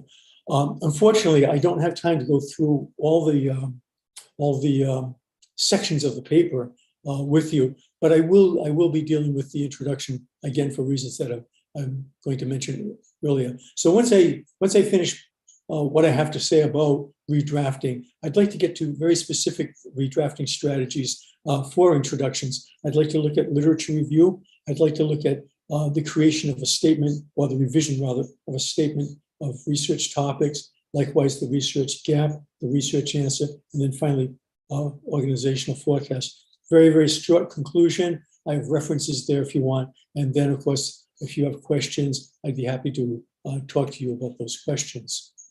Okay, then. So I guess we're all set to go. So on with my introduction. A good place to start really are assumptions about that underlie the revision of a research paper. And there are three. The first of these is all writing, including research papers, is a form of intellectual work. So that's the very first thing you need to understand about revision. It is intellectual work. The second thing is, like all forms of intellectual work, writing can be broken into goals. And like all goals, writing can be broken into strategies. So what does all of this mean? And I'd like to take these 3 points point by point and look at some things that will bring us into revising a research paper. Okay. So when we take a look at intellectual work of research papers, this is exactly what research papers do. The first thing that research papers do is to argue how or why a research project's findings extend or modify, or replace, or defend a research community's current understanding of the topic that you're writing on.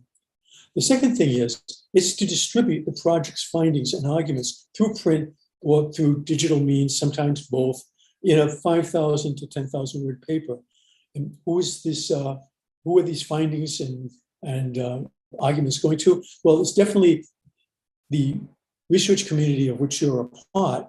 Optionally, and oftentimes quite frequently, it's to other communities whose ideas could be clarified by your paper's findings. So when we're talking about the intellectual work you're doing, this is what you're doing. This is what you're trying to revise. It's the work that you have done, the argument, the distribution. You want to make sure that the distribution's getting to the right people. Okay? Okay. The second thing is basic goals for producing research papers. We can look at these goals in terms of a process. And at the beginning of the process, which I call early planning and drafting, the main goal here is to identify core ideas around which you will construct a paper. Then as we get into later planning and drafting, three things happen. First of all, you want to describe your paper's core ideas. Then you want to explain how these ideas are related to each other.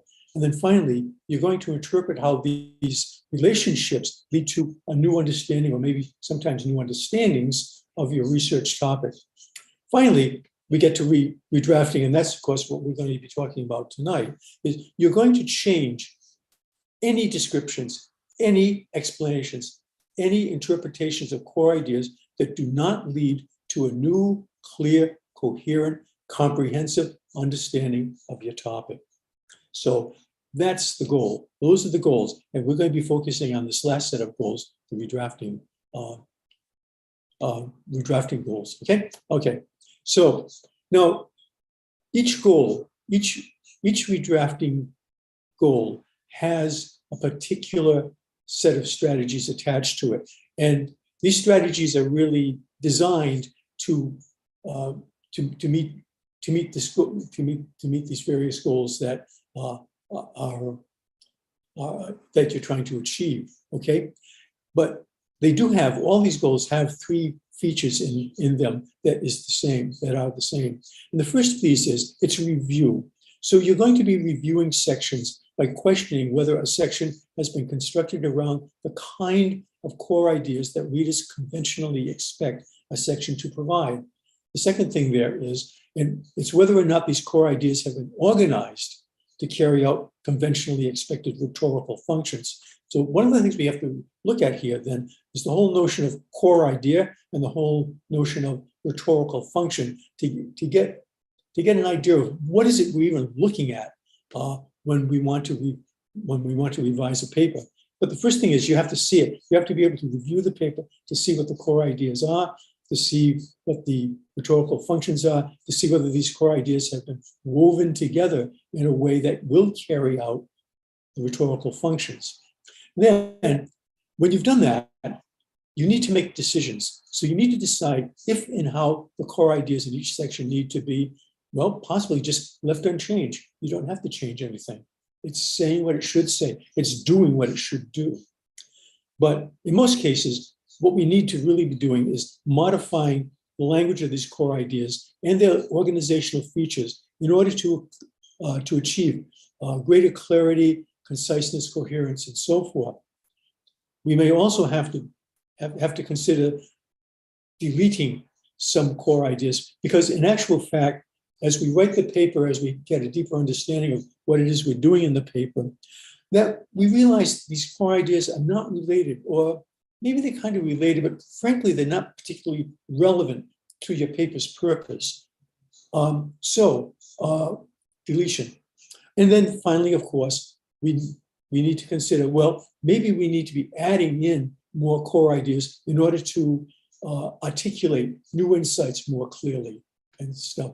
And if you notice, I mean, one of the things, the order in which I put the decisions here is exactly the way you want to do. Figure out, what can I leave unchanged? What do I have to change? What do I have to delete? Finally, what do I have to add?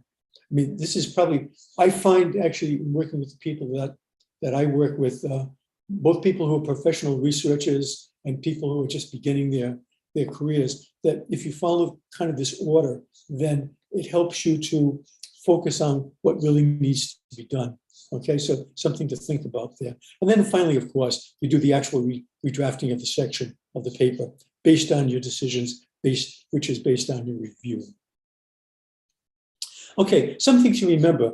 The unit of redrafting a research paper is not really actually the paper itself. It's actually the section of the paper. So for example, if you've organized your paper around a basic IA framework, what you need to do then is you basically need to review, you need to make some decisions and possibly redraft your title. If you have an abstract in the paper, the same thing. You will have to, you need to then work on that. Then you work on your introduction. You work on your background. If you have background section, for example, a separate literature review, your midsection arguments, your conclusions, and then your references. So that's the way you work on that. On the other hand, the sections can change somewhat. If you're using a basic IMRD framework, then once again, well, of course, you have a title. You may or may not have an abstract, your introduction, background if you have one, methods, results, discussion, conclusion, references. So that's the way this pretty much works. But the unit is, you're not redrafting the whole paper per se. You're always you're working section by section. Do you have to go in the order of the sections that we see here on the screen right now? Not necessarily. It's totally possible. I've had people, my students and then participants like you in the workshop who would say, you know, actually, I know the introduction is one of the hardest things to actually revise, and even worse so is the midsection arguments if you're in the IA framework, or the arguments in the discussion section. Those have to be the toughest ones. And I just assume do the easy ones first. Yeah, you can do that. That's fine. Nevertheless, eventually you have to come to the really hard things to do. And well, I have something to say about that in just a little while. But one point that I want to bring up right now: the basis of successful redrafting is targeted questions. And so you have certain questions that will ask in various ways. What does each section in my draft do? Does it provide specific conventional kinds of core information that will allow the section to carry out its expected rhetorical functions? Why is that important? Because each section in the paper has a very, very particular way of engaging the reader. And the way that the introduction, for example, is engaging the reader is quite different from background, or quite different from the arguments, quite different from the findings section, so forth and so on. So each section has its own very particular way of engaging the reader. And what that does is that engagement, as readers go through your text, is that they're being led through a line of analysis and a line of argument that finally reveals a new way of understanding the topic. So that's the first thing. That's the first thing that you want to think about. Then, of course, the other thing here is that these core ideas are worded and connected to carry out these expected rhetorical functions. I will not be dealing so much with this second question tonight. I'm going to leave that actually to my wife, Susan Lopez Nerney, where she's talking about wording and the way that the grammar connects ideas together. So she has a lot more to say about that. Hopefully, you have seen her lecture on this, and you will have a chance to talk to her about these things later in the workshop. But I'll be focusing largely on this first question. Okay. All right. So, focus of my talk then is basically research paper introduction. So why is this? Well, I've already mentioned that introductions are one of the most difficult sections to draft and revise, and it's for this reason. What you're going to find in the introduction, which you don't find in most other sections except arguments, is that you have multiple core ideas all being thrown at the reader in a fairly rapid manner. For example, like core ideas, we have core ideas that are taken and then they're woven together to create a statement of the research topic. Then there's still more core ideas that are woven together to create the statement of the research gap. Likewise, we have a statement of the research answer. More core ideas are woven into that. And finally, we have the organizational forecast. It's optional, but I really recommend these guys. If you're writing a paper, it's a really, really good idea to have one of these things. And once again, still more core ideas woven into the organizational forecast. So you're dealing with a lot of ideas that you're not just going to mention them once. They're being introduced in the introduction, but they're going to be continually talked about throughout the whole paper in various ways in the sections that follow the introduction. So you have to start to think, well, okay, how am I going to organize these things? What's this sequence of core ideas within the statement of the research topic? And then, my gosh, whatever the statement of the research topic is, how am I going to integrate that into the research gap? How am I going to take the research topic and research gap and integrate that into the answer? And how do I bring the whole thing together in the organizational forecast? And it becomes a major job, and it can be very, very confusing. There is a way. Well, it actually gets even more confusing because then we have multiple rhetorical functions. So if we're talking about the statement of the research topic, basically its job, and this is the way it's going to engage the reader, is going to say, this paper I'm writing is important. You have to establish, what do you mean by important? The statement of the research gap is basically going to reframe the paper in a sense and say, well, it's not only important, but it's also significant. So what do we mean by significant? Then the statement of the research answer is going to take the importance and the significance and once again reframe it and say, no, it's not just important, it's not just significant, it's also new. What are they talking about? Finally, it says, yes, important, significant, new, but none of that makes any sense unless we can argue why this new understanding that we're creating about the topic makes sense to people. It's comprehensible to people. It represents the best way of interpreting currently the topic. So that's what we're getting. And you can see you've done it. I mean, as you've drafted your introduction, you're trying to you're being pulled in a lot of different directions at the same time. And so now, as you're redrafting the paper, the introduction rather, it's time to really see if everything has fit together well. And one way to look at this is like this, okay? So we have core ideas, right? And we have our rhetorical functions that we were just talking about. And how do we get the statement of the research topic to actually indicate, to actually establish the importance of the paper, so forth and so on? The way we do this is we do it through the literature review. And if we look at this now, we embed the statement of the research topic into a literature review. And it's the embedding of the research topic into the literature review is there to answer a question. What does your research community currently know about the topic, and why does the topic matter to your research community? You have 2, maybe 3 sentences to do that. You need to think very carefully about how you're going to establish importance. The research gap, once again, the statement of the research gap is embedded into the literature review, but it's answering a different question. What is currently not well understood about the topic, and why should it be better understood? You have 3 or 4 sentences to establish that.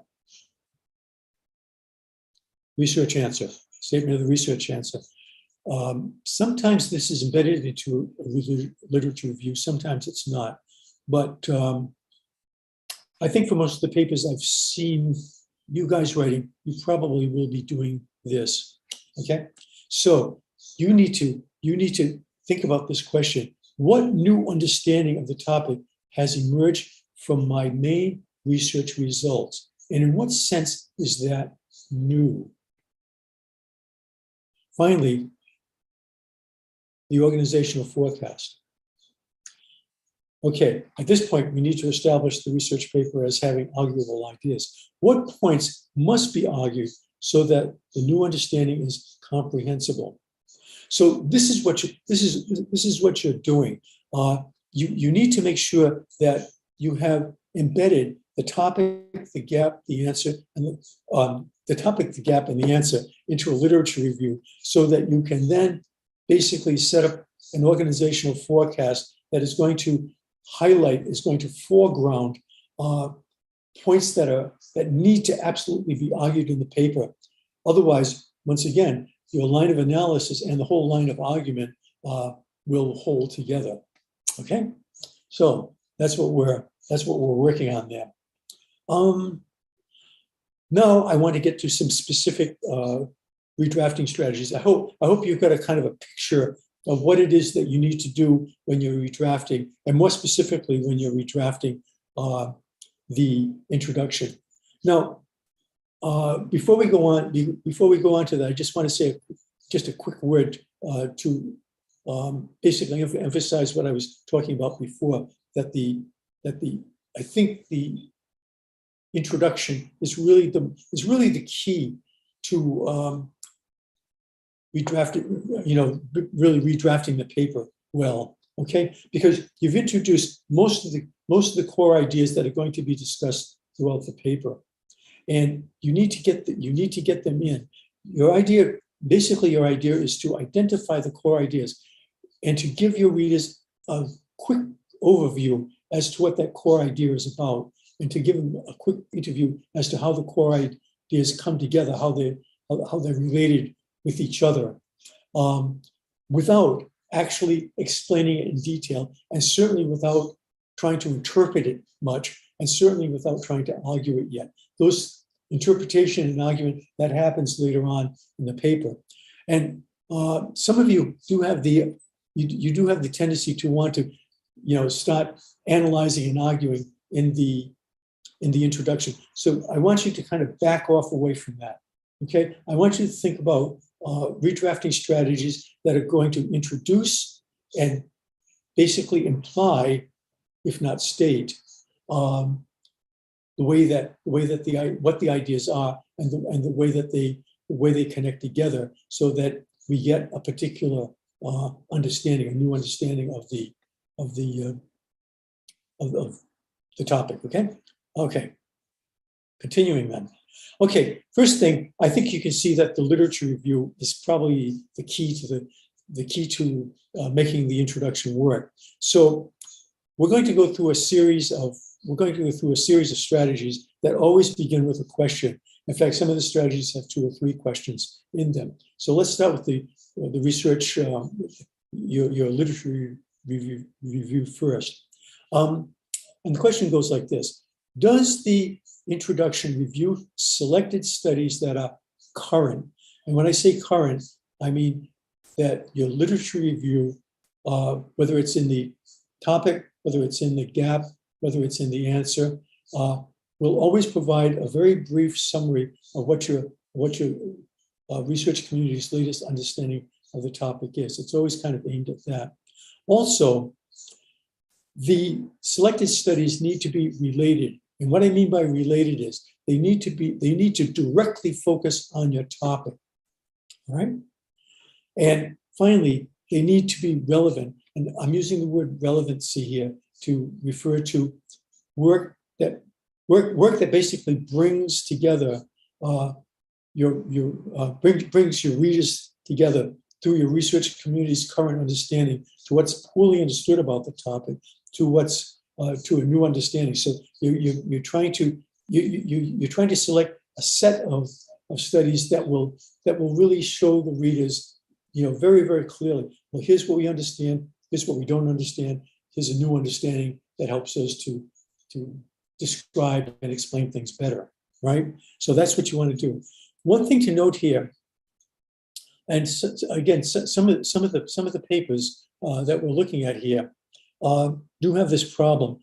You're almost behaving like graduate students, where you have to do a very long, detailed literature review that shows that you understand what's going on in your field. Guys, when you're writing a research paper, you are not a graduate student. You are a professional researcher. Everybody, just the fact that you're writing a paper, all your readers are going to assume that you know the field. You don't have to prove that you know the field. But what you do need to do is you need to select a few really, really good studies that, as I say, are current, related, and relevant. So you don't need to, you're not doing a state of the field, research article. You're not doing that. You're basically selecting articles that will give your readers a clear idea as to what's currently happening, as to how things are related and why they're relevant. Okay, so think about. Some of you may need to think about getting rid, I think, of some of your papers. I'm sorry, I didn't see all of Professor Chandra's talk, but if he gave the talk that I think he gave, I think he tells a story where he was really kind of missing really important studies that he should have been using, and his reviewers really helped him to find those studies, and it made a huge difference to his paper. So you may also need to do that. And by the way, when you're talking with your content mentors, this may be something you should be raising to them about studies that need, studies you need to work on that you should bring into your papers, huh? So anyways, just a thought there. Okay, anyways, let's take a look at the research topic then. With research topics, the question you're asking here is, does the introduction provide a research phrase that identifies what your article is about? This is massively important. Okay, that's massively important. The topic phrase itself is usually quite short. If you see my example here, we can see what that is. The past few decades has seen a massive transformation of the university. Now, the wording of the topic is really, really important. What you need to do is you need to give your readers a picture of something that's happening. So in this particular case, our writer, what she did was she focuses on transformation. No, she's not talking, she doesn't tell us what the transformation is, but she does tell us it's the transformation of the university. She doesn't situate the universities any place. It sounds like she's just talking about transformations of universities of some sort or another. And this transformation, whatever it has been massive. Now, that doesn't give the reader very, very much information, but it does engage. This is the rhetorical function of this thing, right? It engages the reader into starting to consciously or unconsciously and most of the time it's unconsciously, to consciously or unconsciously start to imagine what kind of transformation are we talking about here? If it's transformation, there's got to be causes. There's probably got to be a structure to the transformation. There's got to be processes within the structure of this transformation. And there have to be consequences. I wonder where she's going with this. Massive. Wow. What's going on there? Okay.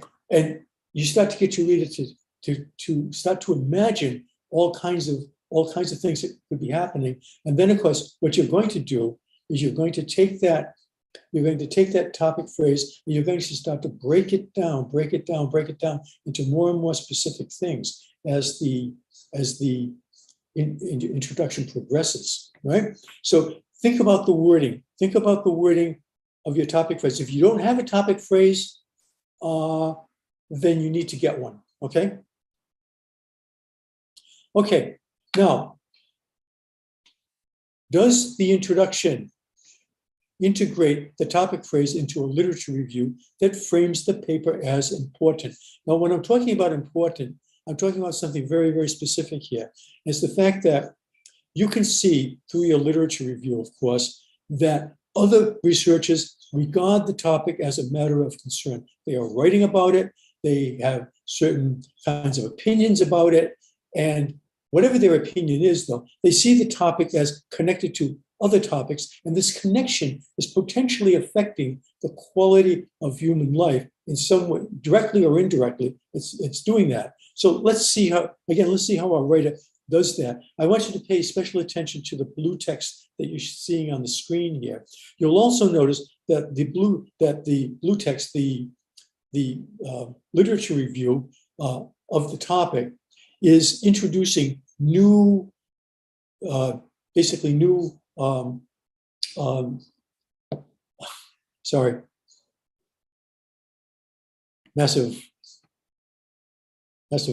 massive brain freeze here. Okay, core ideas. Sorry, they're introducing new core ideas into the paper. So let's see what she does here. The past few decades has seen a massive transformation of the university, where the ideals of managerialism and corporate culture have come to govern the operation and delivery of higher education. We get citations there. These changes are largely contextualized against a global spread of neoliberalism. There's that third idea. Now, at this point, what she's doing here is she takes neoliberalism and she begins to basically define it. It's not her own definition, but it's a definition that she has found in other research articles that were previously published. A policy regime that discourages government intervention and upholds market ideals as the best means of running both economic and social institutions.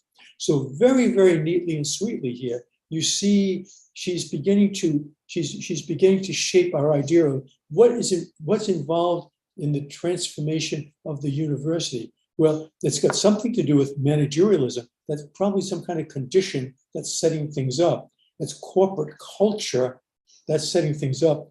Neoliberalism, that might be some sort of, it's kind of a structure plus a process that by which people try to push government intervention out and at the same time let the market into various social and economic institutions. So we're kind of getting that idea right now. A lot of the detail is not there yet. It doesn't have to be, but you can see her shaping this thing, right? She's beginning to narrow things down, and there are very specific behaviors, very specific characteristics that this transformation seems to be taking on. The second question then that we need to ask here is, does the introduction group reviewed studies together that present the same or similar understandings of the topic? Also, the second thing here is, does the introduction note groups of studies that are presenting differing understandings of the topic? So in the next example here, I'd just like to kind of focus on grouping studies together with similar understandings of the topic. And notice how the writer does this. This is in the third sentence now of her first paragraph. Education scholars describe the impact of such a phenomenon in various ways. Some are optimistic about, okay, here's two studies with the same, basically the same, or at least a similar understanding of the topic, about the emergence of a new university enterprise, while others are wary of growing academic capitalism. And again, you can see what she's doing here. She has basically two sets of understandings going on here. And again, she is avoiding something that some of you guys are doing here, that when you do your literature review, you basically summarize one study, then you follow that with a summary of a second study, you follow it with a summary of a third study, and so forth. But you can see what she's doing here. She just basically cuts everything down to a single idea that previous research has come up with, that is related to the core idea that forms the topic phrase, right? You can see what she's doing here. And then she finishes this off, of course, with this fourth sentence. Amidst its academic discussions, current literature is replete with cases of changes within the university, such as dwindling public funds and heightened competition to recruit tuition-paying students, okay? So she's then saying, well, okay, whether you're talking about a new university enterprise or growing academic capitalism, what seem to be the issues that people are concerned about? Well, public funds, and the government's no longer supporting education, and universities have to go out and they have to find students who can afford to pay, right? So that's what she's saying. She said, so here's where we're at currently with our understanding of this topic. Okay, but this is something else that has to happen here, and you have to ask the question: does the interview group reviewed studies together that present differing ideas? Okay, and what we need to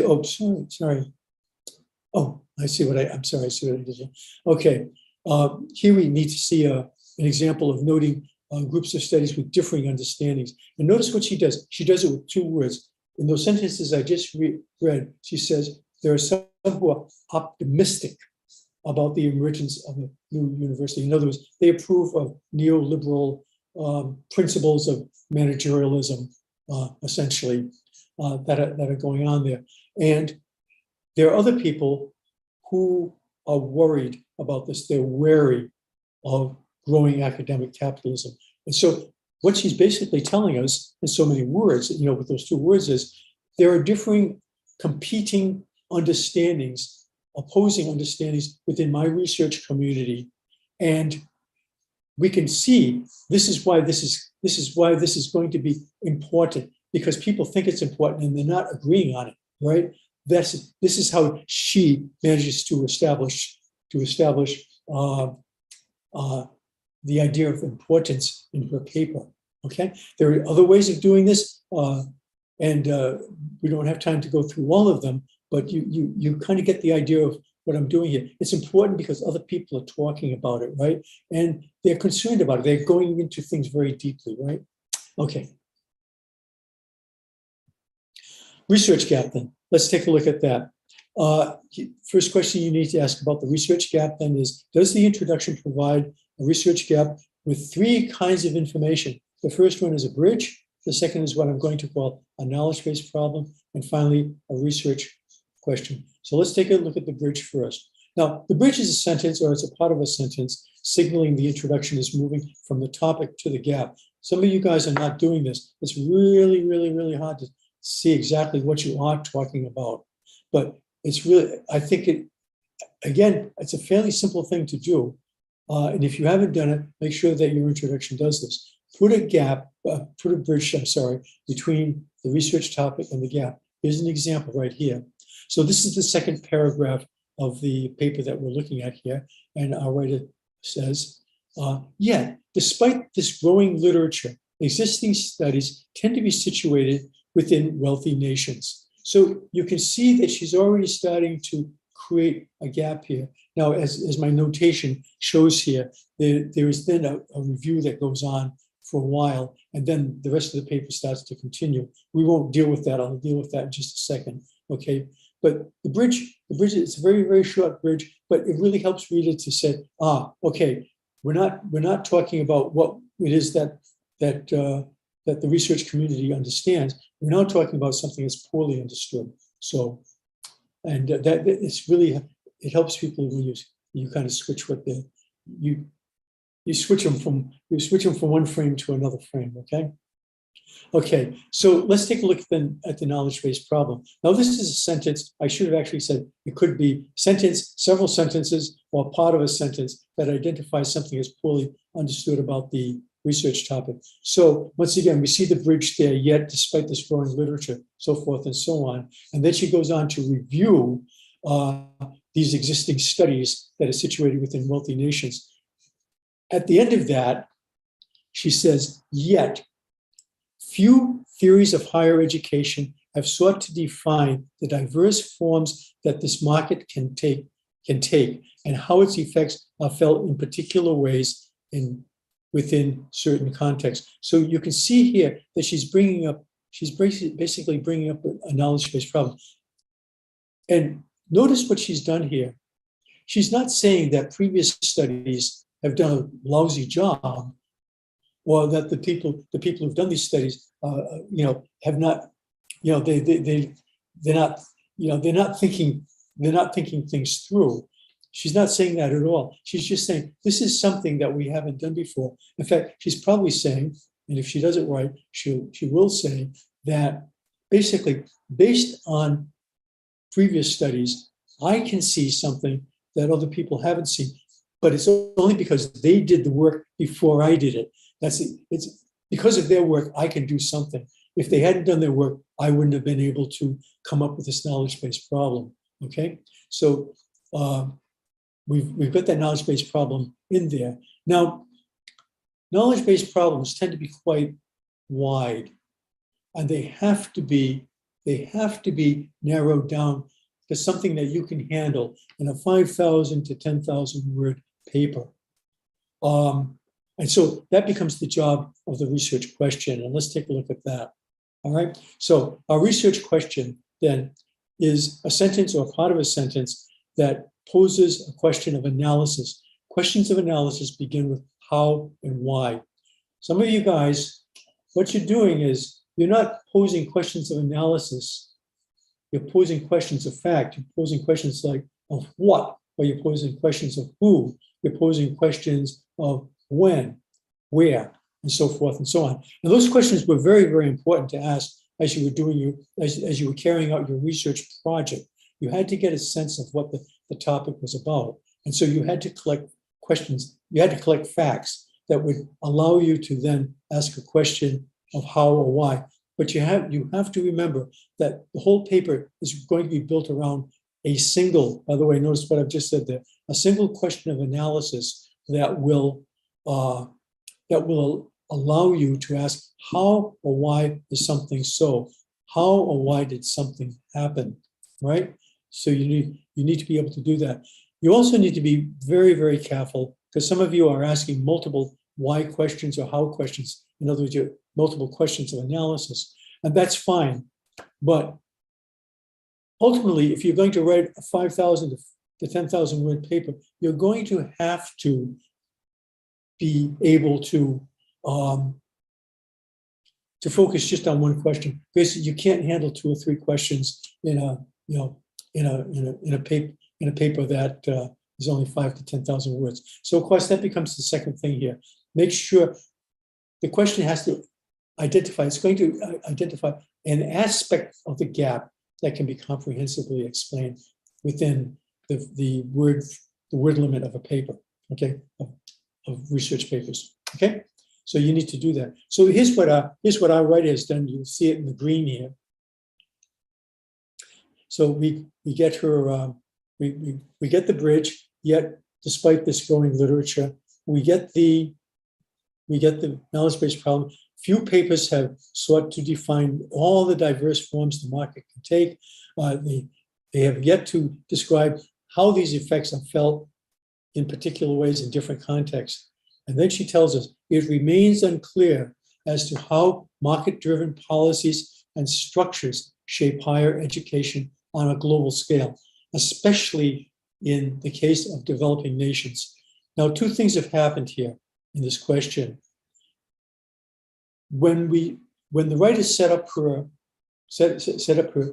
topic phrase, remember that was the massive no brain freeze going on here, was the massive transformation of the university. That really involves what are the conditions that allow the transformation to come into being? How is that transformation structured? How are the processes in this structure operating, and what are the consequences of these things? We can see right here that what she's doing here is she's really actually, for the most part, she's going to focus on structure. In other words, how have neoliberal policies and structures shaped university? So we're getting this kind of structure leading to a process, and it's happening on a global scale. So that's going to be the heart of her paper, and that's what she has told us here. Okay, and you need to do the same thing with your research question as well. Remember, one question and one question only. Okay, it doesn't mean that you can't later on break the question down into various aspects, but it's just that there has to be one question that basically shapes the development of the paper. Okay. Okay. Now, you have to. There's something that's happened here. Oftentimes, when you're reviewing when you're reviewing previous literature, you will actually mention the research question, the research questions that they themselves have talked about, and we can see this here in what she's done. When we look at the when we look at the research,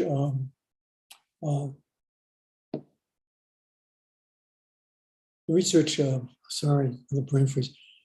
It's actually late at night for me right now. Beg your pardon on all of this. Okay, when we look at her knowledge-based problem, we see that's higher education theories provide a rich discussion of how universities must negotiate educational goals with the neoliberal demands of the market, yet few have sought to define the diverse forms this market can take. Now, at this point, she actually comes up with a question, how its effects are felt in particular ways within different contexts, right? She's got that there. Now, if she is not very, very clear as to what her research question is, many readers could actually be fooled into thinking this is actually her question, when in actual fact, as you can see from the sentence, it's actually a question that has been raised by previous research. So she has to do something about that. If this how question that you see in yellow, in dark yellow, is not her question, she's got to be crystal clear about what her question really is. And she does this with this phrase: it remains unclear as to how, and here comes her research question, how market-driven policies and structures shape higher education, so forth and so on. So that's how she's doing it. So if you have mentioned in your review of the gap that a question or questions that have been raised, then you have to make a very clear distinction between what your question is and what the questions that other people have asked are, and which you are not going to deal with per se. Okay. So at this point, then the next question that you need to ask is: does the introduction integrate the knowledge-based problem into a literature review that frames your paper as significant? Now, once again, when we're talking about significance here, what we're talking about is this. Other researchers regard, you need to show that other researchers regard the topic as a matter of interest. In other words, they see their current understanding of the topic as descriptively inadequate. They're aware of this. In other words, the current understanding is unable to describe the characteristics and actions of things and events under investigation. All right. In other words, we see it, but we can't describe it. Or that the current understanding is explanatorily inadequate. In other words, we are able to describe things, but we are not able to explain how or why these things we have described are connected. So they seem to be connected, but we just can't, we can't explain it really. It's not, our current understanding lacks something, or it's giving us something that's getting in the way. So we cannot explain why and how things are connected, right? So that becomes significant. In other words, when I talk about significance, we're talking about basically meaning. It's a matter of meaning here. We can't make meaning any longer. We can't make sense out of something we have observed. And so in that case, the literature review has to show what this is, okay? What the significance is. Okay, now here's the example. If you remember, I had cut this out in the earlier parts of the second paragraph, but this is how the reader did it. You notice, just look at the color coding here that's going on here. She's going to do a very, very complex literature review in just basically 4 lines. So she starts off, yet despite this growing literature, existing studies tend to be situated within wealthy nations, creating a situation where higher education issues within specific countries like the United States largely inform the theories used to analyze universities across the world. Now, our author is not saying this. She takes this from another study. As noted by Goldson and Fatah, many scholars apply ideas of neoliberal education as if it has no geographical or historical specificities. Now, at this point, that's the so you can actually see that what's happening here. What she's saying is that the neoliberal education and its transformation of universities has been assumed that whatever is happening in the United States or other countries in the North, whatever is happening there can be used to describe what's going on anyplace else in the world. And again, I think for most scholars that would be very, very, very problematic. Now, note what she did here. This is what I mean. Like I could get on my high horse here at this point and say, yeah, Western domination once again. Yeah. Now you can do that. I mean, it's totally possible and may even be justified. Yeah, what she's doing here, she's saying higher education theories provide a rich discussion of how universities must negotiate educational goals with the neoliberal demands of the market. And then here we go. Yet few have sought to define the diverse forms in which this market can take place and how its effects are felt in particular ways within different contexts. So what she's saying is, I'm taking what people have said. Now, it may be limited, okay? But yet, because of that, because of the research they did, because of the point of view they've taken, this has allowed me to see something that other people haven't seen. And with this question that I have raised, the question in green, with this question I have raised, I can construct a new understanding of the research topic, what this massive transformation of the university is all about. And that it's not just one single thing that happens time and over again. It's happening in all different kinds of diverse ways. In other words, she's looking at variation, right? She's looking at variation, and that this is a very complex, complicated thing that we're talking about. We cannot take it as something simple.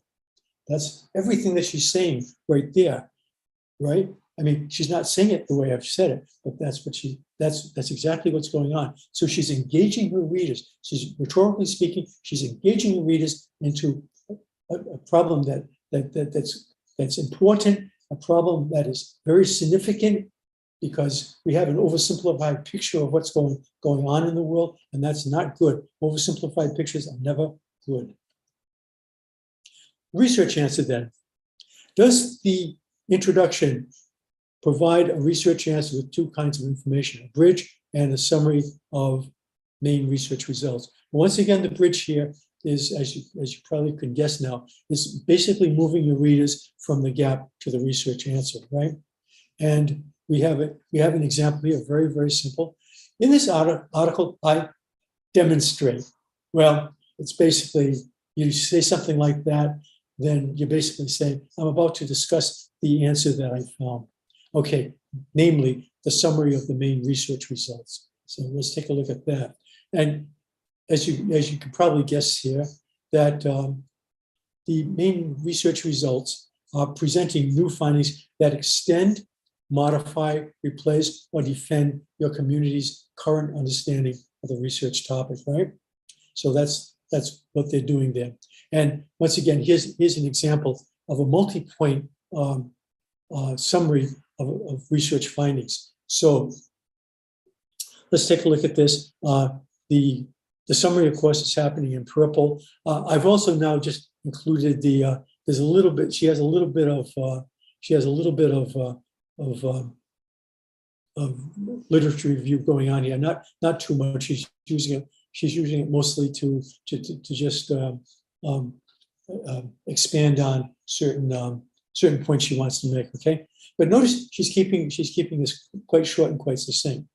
So in this article, I demonstrate how a particular form of neoliberal higher education has come to play a distinctive role in the global market for migrant labor. Notice we're now getting this thing down, basically down to migrant labor. So this becomes a new core idea that's being introduced, where a growing number of developing nations, we're getting developing nations into this, not the nations, the developed nations of the West, but in the North, but it's the developing nations of the South and the East.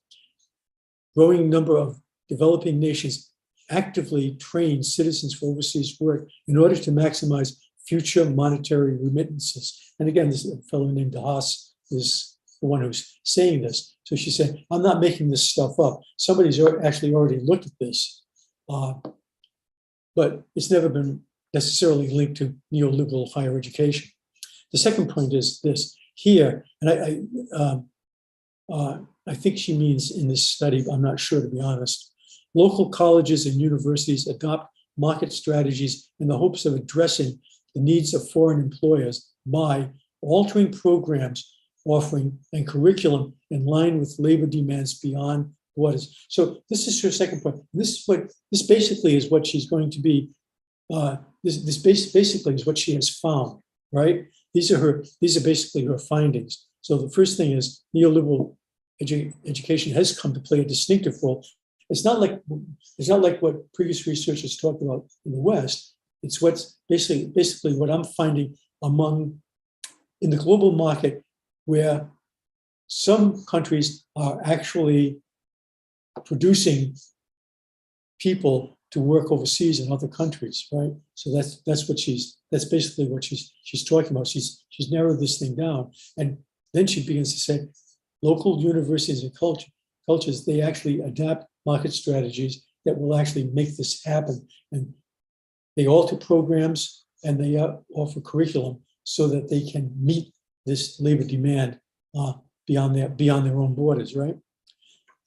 Migrant scholars describe this phenomenon as the global commodity chain of migrant labor, where poor nations produce workers needed by wealthier nations. So once again, she's using somebody else's work to basically then put a cap on what she's doing, put a direction to what she's talking about.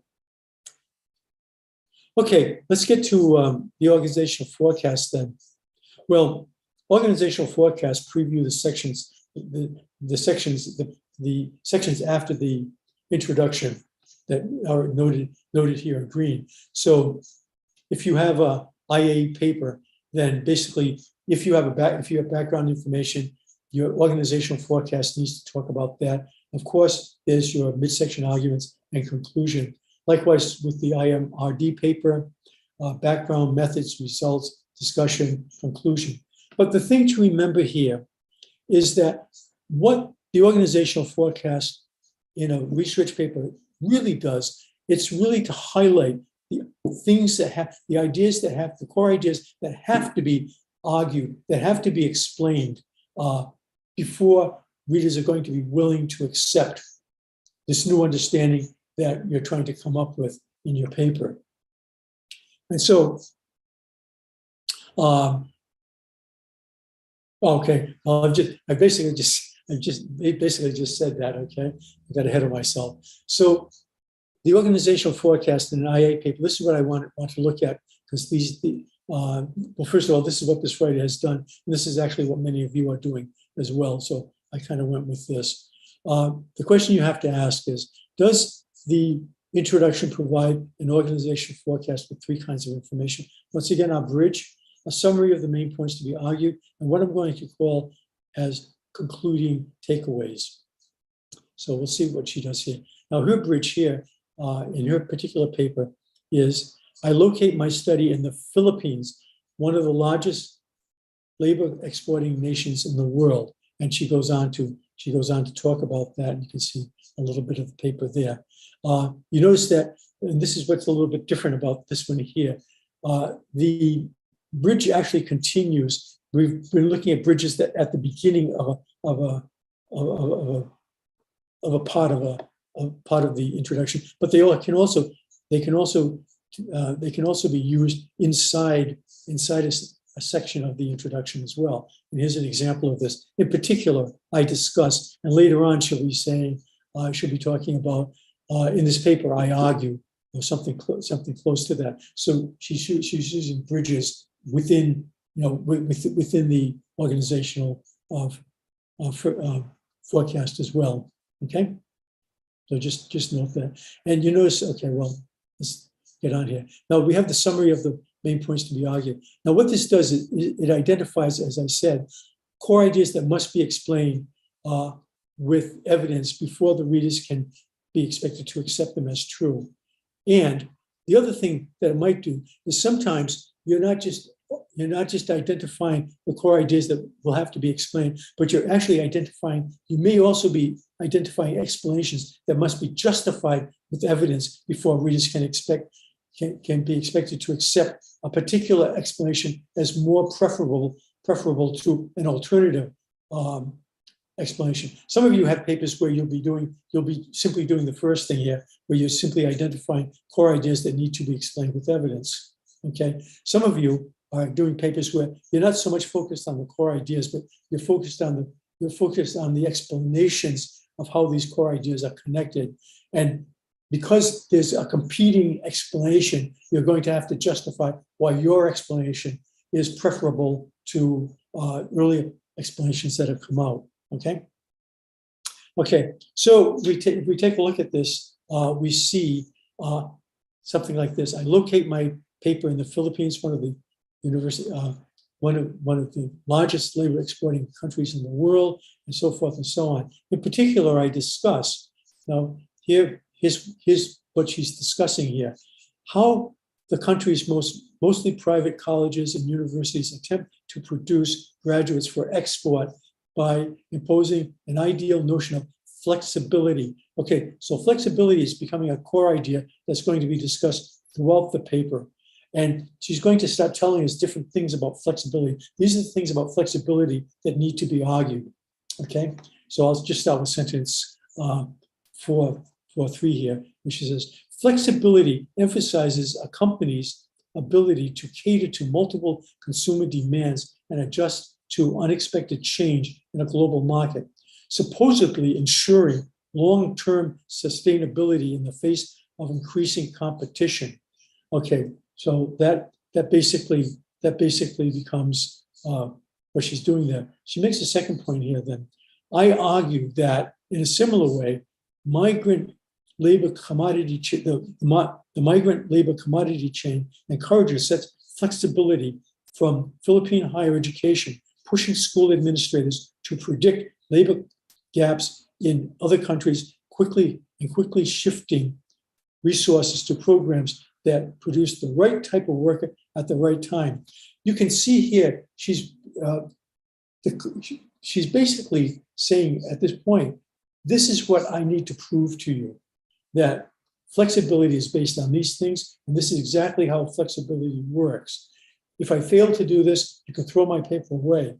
On the other hand, if I am able to actually show you evidence of this, then even though you consider my paper total crap, maybe you don't agree with the interpretation of what I'm doing, you still have to recognize that what I'm saying is factually accurate, and you're going to have to deal with this in some way, right? So she has the third point. Yet this is where she starts to do something kind of interesting here. Yet this article also shows that such attempts at flexibility lead to problematic outcomes for teachers and students, undermining job security of college faculty and creating a haphazard use of space as administrators build and convert classrooms depending on the demand for particular majors. So what she's doing here is she's beginning now to actually interpret this thing. It's that flexibility, neoliberal flexibility as it is applied to universities in the Philippines and colleges in the Philippines is problematic. So that's an interpretation. It can be argued one way or the other, but she's saying, I can show that it's problematic because we're going to see that college faculty no longer have any job security. What kind of effect would that have? Well, she'll tell us later on. Also, they're going crazy using building stuff that they don't need and using stuff that can't really fit what they need it for, et cetera, et cetera. So that's what she's doing. Then finally, we get to this the concluding takeaway that she has here, and we can see that basically in blue. And she begins to start to introduce some more core ideas into this whole thing. I conclude this article with a discussion of how neoliberal higher education institutions within migrant-sending countries, nations, actually behave less like academic corporations and enterprises. Remember, we saw that at the very, very beginning. We saw that term. She's bringing it back now again. Popular labels used to describe the current marketization of universities in the West. In the case of the Philippines, colleges and universities act more, and now she has a new core idea she wants to introduce here, third world factories that produce goods for today's global economy. And flexibility, as again talking about that, the ideal standard by which school owners and administrators define education. So that's the kind of thing that you need to be looking at here when you're doing the organizational forecast and putting together the arguments. A lot of you guys actually didn't do this at all, and I think it's actually a good idea to do it. Largely because once you have a very clear idea as to what your core ideas are and how they're going to rhetorically engage your readers, in setting up a here's what we know, here's what we don't know, here's something new that we do know based on my findings. But once you do that, your ability to be able to revise the rest of the other sections is going to be that much easier. I can guarantee you that. So very, very quickly then, as a conclusion, redrafting research papers involves reviewing the introduction, identifying and redrafting descriptions, explanations, interpretations of core ideas that don't clearly bring the reader to a clear understanding of what's going on now, to a poor understanding of this current understanding, and a new understanding of how the topic increases the community's knowledge of what we've got.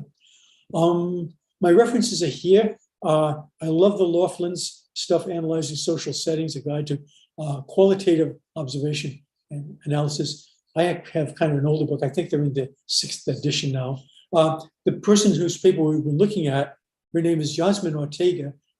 She's a colleague of mine at the National University of Singapore. This is an article that was published the flexible university, neoliberal education and global production of migrant labor. It's the paper that we're looking at. You'll notice here the small L and the double L. This was not the final. This was not the final paper that was published. It was basically kind of pre-publication thing. And then finally, this John Swales and Christina Feeks, academic writing for graduate students. Really excellent thing to take a look at if you've never done so. So with that, well, lots of luck, and I'm ready for questions now. If any of you have any. Okay, thank you, Paul, for the presentation. Now we will move on to the question and answer sessions. I think we have around 15 minutes. There are two questions now. The first one came from Harfiah Widiawati from BRIN. She asked, could you please explain more on the differences between IA and IMRD frameworks? If the journal does not clarify on their guidelines which framework to use, which one should I use? I think that's the question. Well, okay. Well, the first piece of advice I'd give that to you. Once you've chosen a journal or maybe a range of journals that you're thinking about publishing in, one thing you can do is you can simply look and see how people are actually doing that in the particular journals that you're doing. Of course, I mean a lot of this also has to do with the kind of data that you've collected during your project. If you've got mostly qualitative data, okay. When people are doing that, they tend to use the IA framework. When people have a lot of quantitative data or a mix of quantitative and some qualitative data, then there's a tendency for people there to use the IMRD framework. Also, I mean, if you want to complicate this more, it's always possible. For example, like Yasmin Ortega's paper, she actually had she actually had a description of how she collected data from 90 people, university faculty members, and then also a larger number of students, I believe. And she actually did describe that in her paper. So in other words, she had a method section in her paper. You know, and that was basically an IA paper, but you can mix and match these things somewhat. With the IMRD thing, we're seeing a lot of things that go on here where people will take the results section and the discussion section and they mash them together. So what happens is the results actually in the arguments in the discussion section, they actually become evidence. They become evidence to support the reasons that in turn support the claims that people are making in their arguments. I am really sorry I didn't get to talk about argumentation tonight. That's also pretty fascinating kind of thing. And again, as I say, that's something that's very difficult for people to be able to deal with. Nevertheless, I think if you can get you can see this especially in the organizational forecast, that once you figure out the main points that you're going to be arguing, it's a lot easier to revise the arguments in the discussion section or the midsection arguments. Okay, thank you, Paul. For the next question, came from Rampu S. Rayat, a doctoral student in ITB Indonesia. I am interested about research answer in your presentation as it must new. I feel not enough confidence about novelty in my draft article because it is relative according to the to-date references. My ongoing article is in data gathering method. Besides, some reference articles are very concise. My article has novelty. Sorry. No, I'm sorry. I lost you there. I lost you there for a minute. Okay. I can repeat it for you. Yeah, well, not the whole thing. So he said that he had a couple of articles on data methodology, I think, and then that's where you cut out, and I couldn't Yeah, catch it. because some reference articles are very concise, not elaborate in detail, in my opinion. I must have to support that my article has novelty that I took from literature review. I wonder if the reviewer of my article will give solution on it. What is your opinion on how to support novelty? Thank you. Novelty, yeah. Well, as I said, in fact, actually, thank you for the question. That the way that you create novelty, you say, well, here's what we understand right now, and you can show that through a very, very brief literature review, as we were talking about. Then you move on to say, but there's something we don't really understand, largely because nobody's looked at it yet. So, for example, if you, I'm now talking to the guy who asked the question, not Pekani, okay? If you, if you got something, if you're doing something different from what other people have done with regard to your research topic, then you basically have established novelty in that sense, and so your research findings will necessarily reflect that. So yeah, I mean, I think I'd actually have to kind of see your paper, to be honest, to kind of work on that with you. But I know if you do seriously, if you do set up your research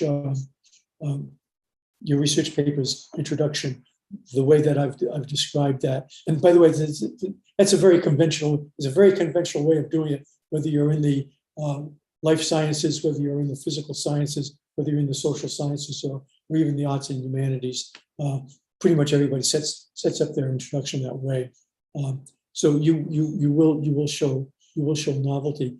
Also, aside from novelty, though, you have to show significance. That the problem that I'm working on, the topic that I'm working on, is of concern to people because it has real consequences. It has real consequences for people.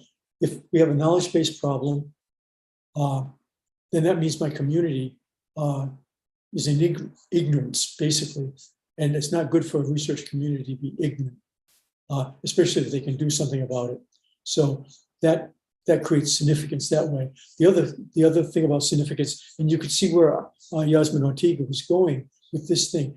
You know, she'd been just talking about a problem with a knowledge-based problem. Well, you know, we have these conflicting ways of understanding what goes on about the massive transformation of universities and things like that. But in the end, when she starts talking about the Philippines, she begins to say, no, this has real consequences for real people. And, you know, faculty not having job tenure, university administrators messing with their physical structures and also the course offerings that they're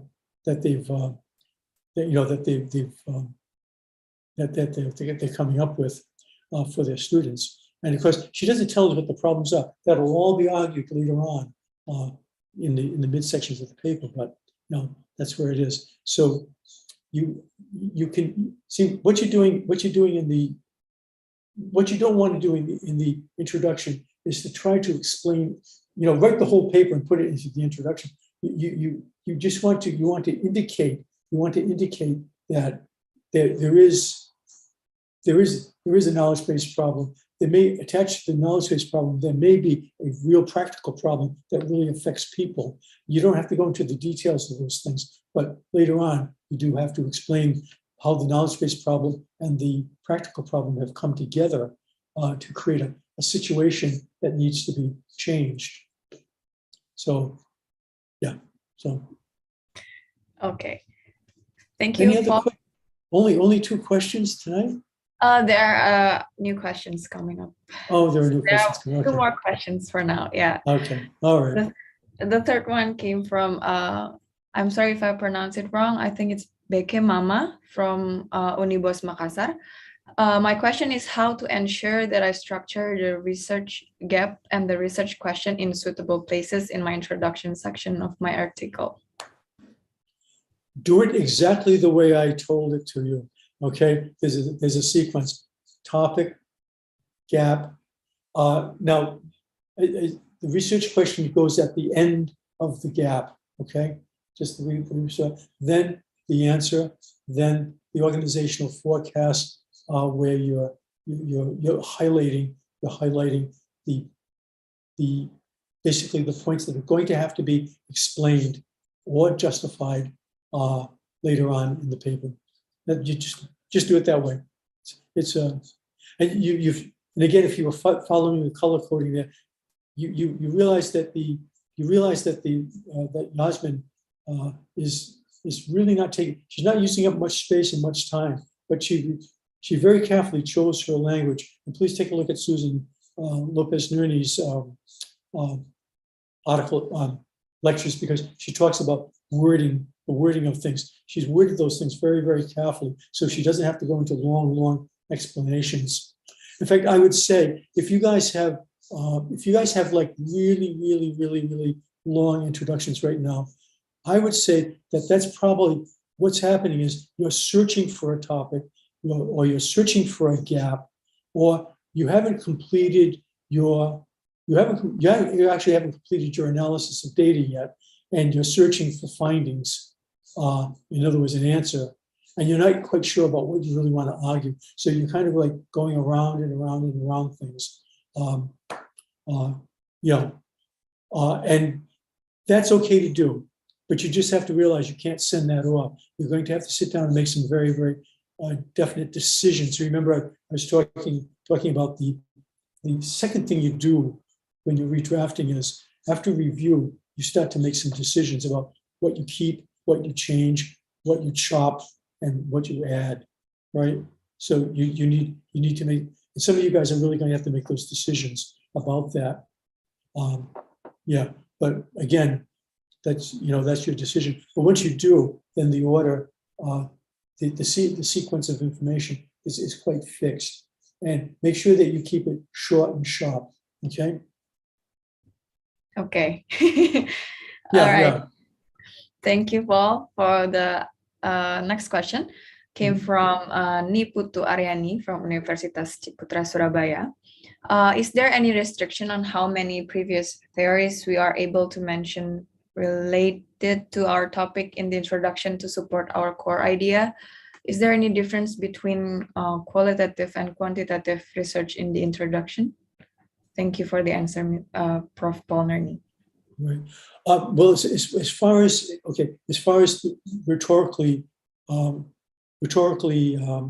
engaging with your readers, whether you're using qualitative or quantitative data, it doesn't matter. It really doesn't matter, because you're doing the same thing. You're trying to establish the topic as important, the gap as significant, so forth and so on. So whatever kind of data you're using, it's fine. Now, that said, of course, in certain disciplines, there's a preference for qualitative data over quantitative data.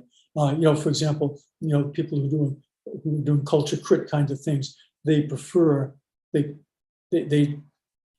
don't really believe so much in quantitative data, and there are various arguments on that. And likewise, people who kind of like in the quantitative side of social sciences, they don't have much use for qualitative data per se. But if we just, I don't. That's not a particularly. It's not a particularly useful way to frame this whole thing about what we use and what we don't use. I mean, if it's doing the job, then you just use whatever you have. I wouldn't worry about qualitative, quantitative data, as long as the data is really good. I mean, as long as it's solid, so long as the analysis of data has shown some very definite findings that really help you to construct a new understanding of the novel, a novel understanding of the topic, it's fine. And of course, I oftentimes find the most interesting papers are the ones that actually, in very clever ways, put the qualitative and quantitative data together. So they're working together. Either they're working together very nicely, so they're kind of going together. You know, there's a way that that they complement each other. Or maybe they're actually working in tension. Something along those lines, right? But it's very interesting. It makes very interesting reading to show how, you know, the tension between them, or the complementarity between them, just creates a whole new way of looking at things. And so, you know, that's good. Okay, thank you, Paul, for the answers. I think no more questions Okay. for you. For me, yeah. I think that's all. That's the last question. So I would like to thank you again one more time for your fruitful presentations and also answers. So this concludes the second day of the IFIS, SSRC Academic Writing Workshop.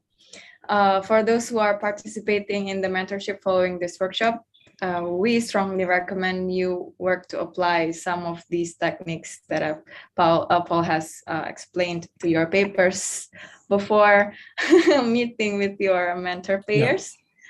Yeah. And Absolutely, generally speaking, for all authors, the revision process is an ongoing and essential part of becoming a successful and widely published author. So thank you again, Paul, for the insight. Okay, and always a pleasure to work with you, Prakani. Yeah. Yeah, me too. Okay, So right. thank you again, Okay. and also Siddharth Chandra, who's not here again, but thank you, as well as to all of the participants who contributed questions to the Q&A sessions. In tomorrow's session, Paul has several times mentioned it about Susan Lopas-Nerni will hold live Q&A sessions on topics related to salient features of publishable academic English. Before the session, we ask that you watch her presentation asynchronously. Selected participants have already been provided links to these materials. And for our public audience, you can watch Susan's full presentation asynchronously on the IFIS YouTube channel by following the link dropped into the chat. I think I will drop the link into the chat. Excuse me for a moment. Yeah. This link contains Susan's presentation from part 1 of this academic workshop series in December. So please watch the first 40 minutes or so of the YouTube video to catch up on the materials, and return here tomorrow for an open Q&A discussion with Susan live. The webinar link for tomorrow is also being dropped into the chat, and I will drop the link into the chat as well. Hold on a second. Yeah, that's the link you can see in the chat box for tomorrow's webinar. And before I close today's sessions, let me share some information first.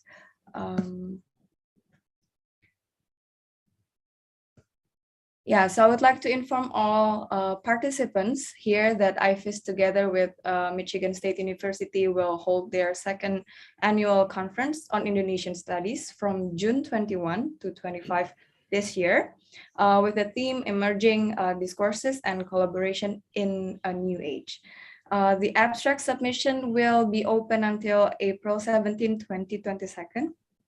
So perhaps you want to start practicing all the knowledge you get from this workshop and challenge yourself to submit an abstract to this conference. Okay, with that being said, I think that is all from me today. Thank you and have a good night, and see you tomorrow.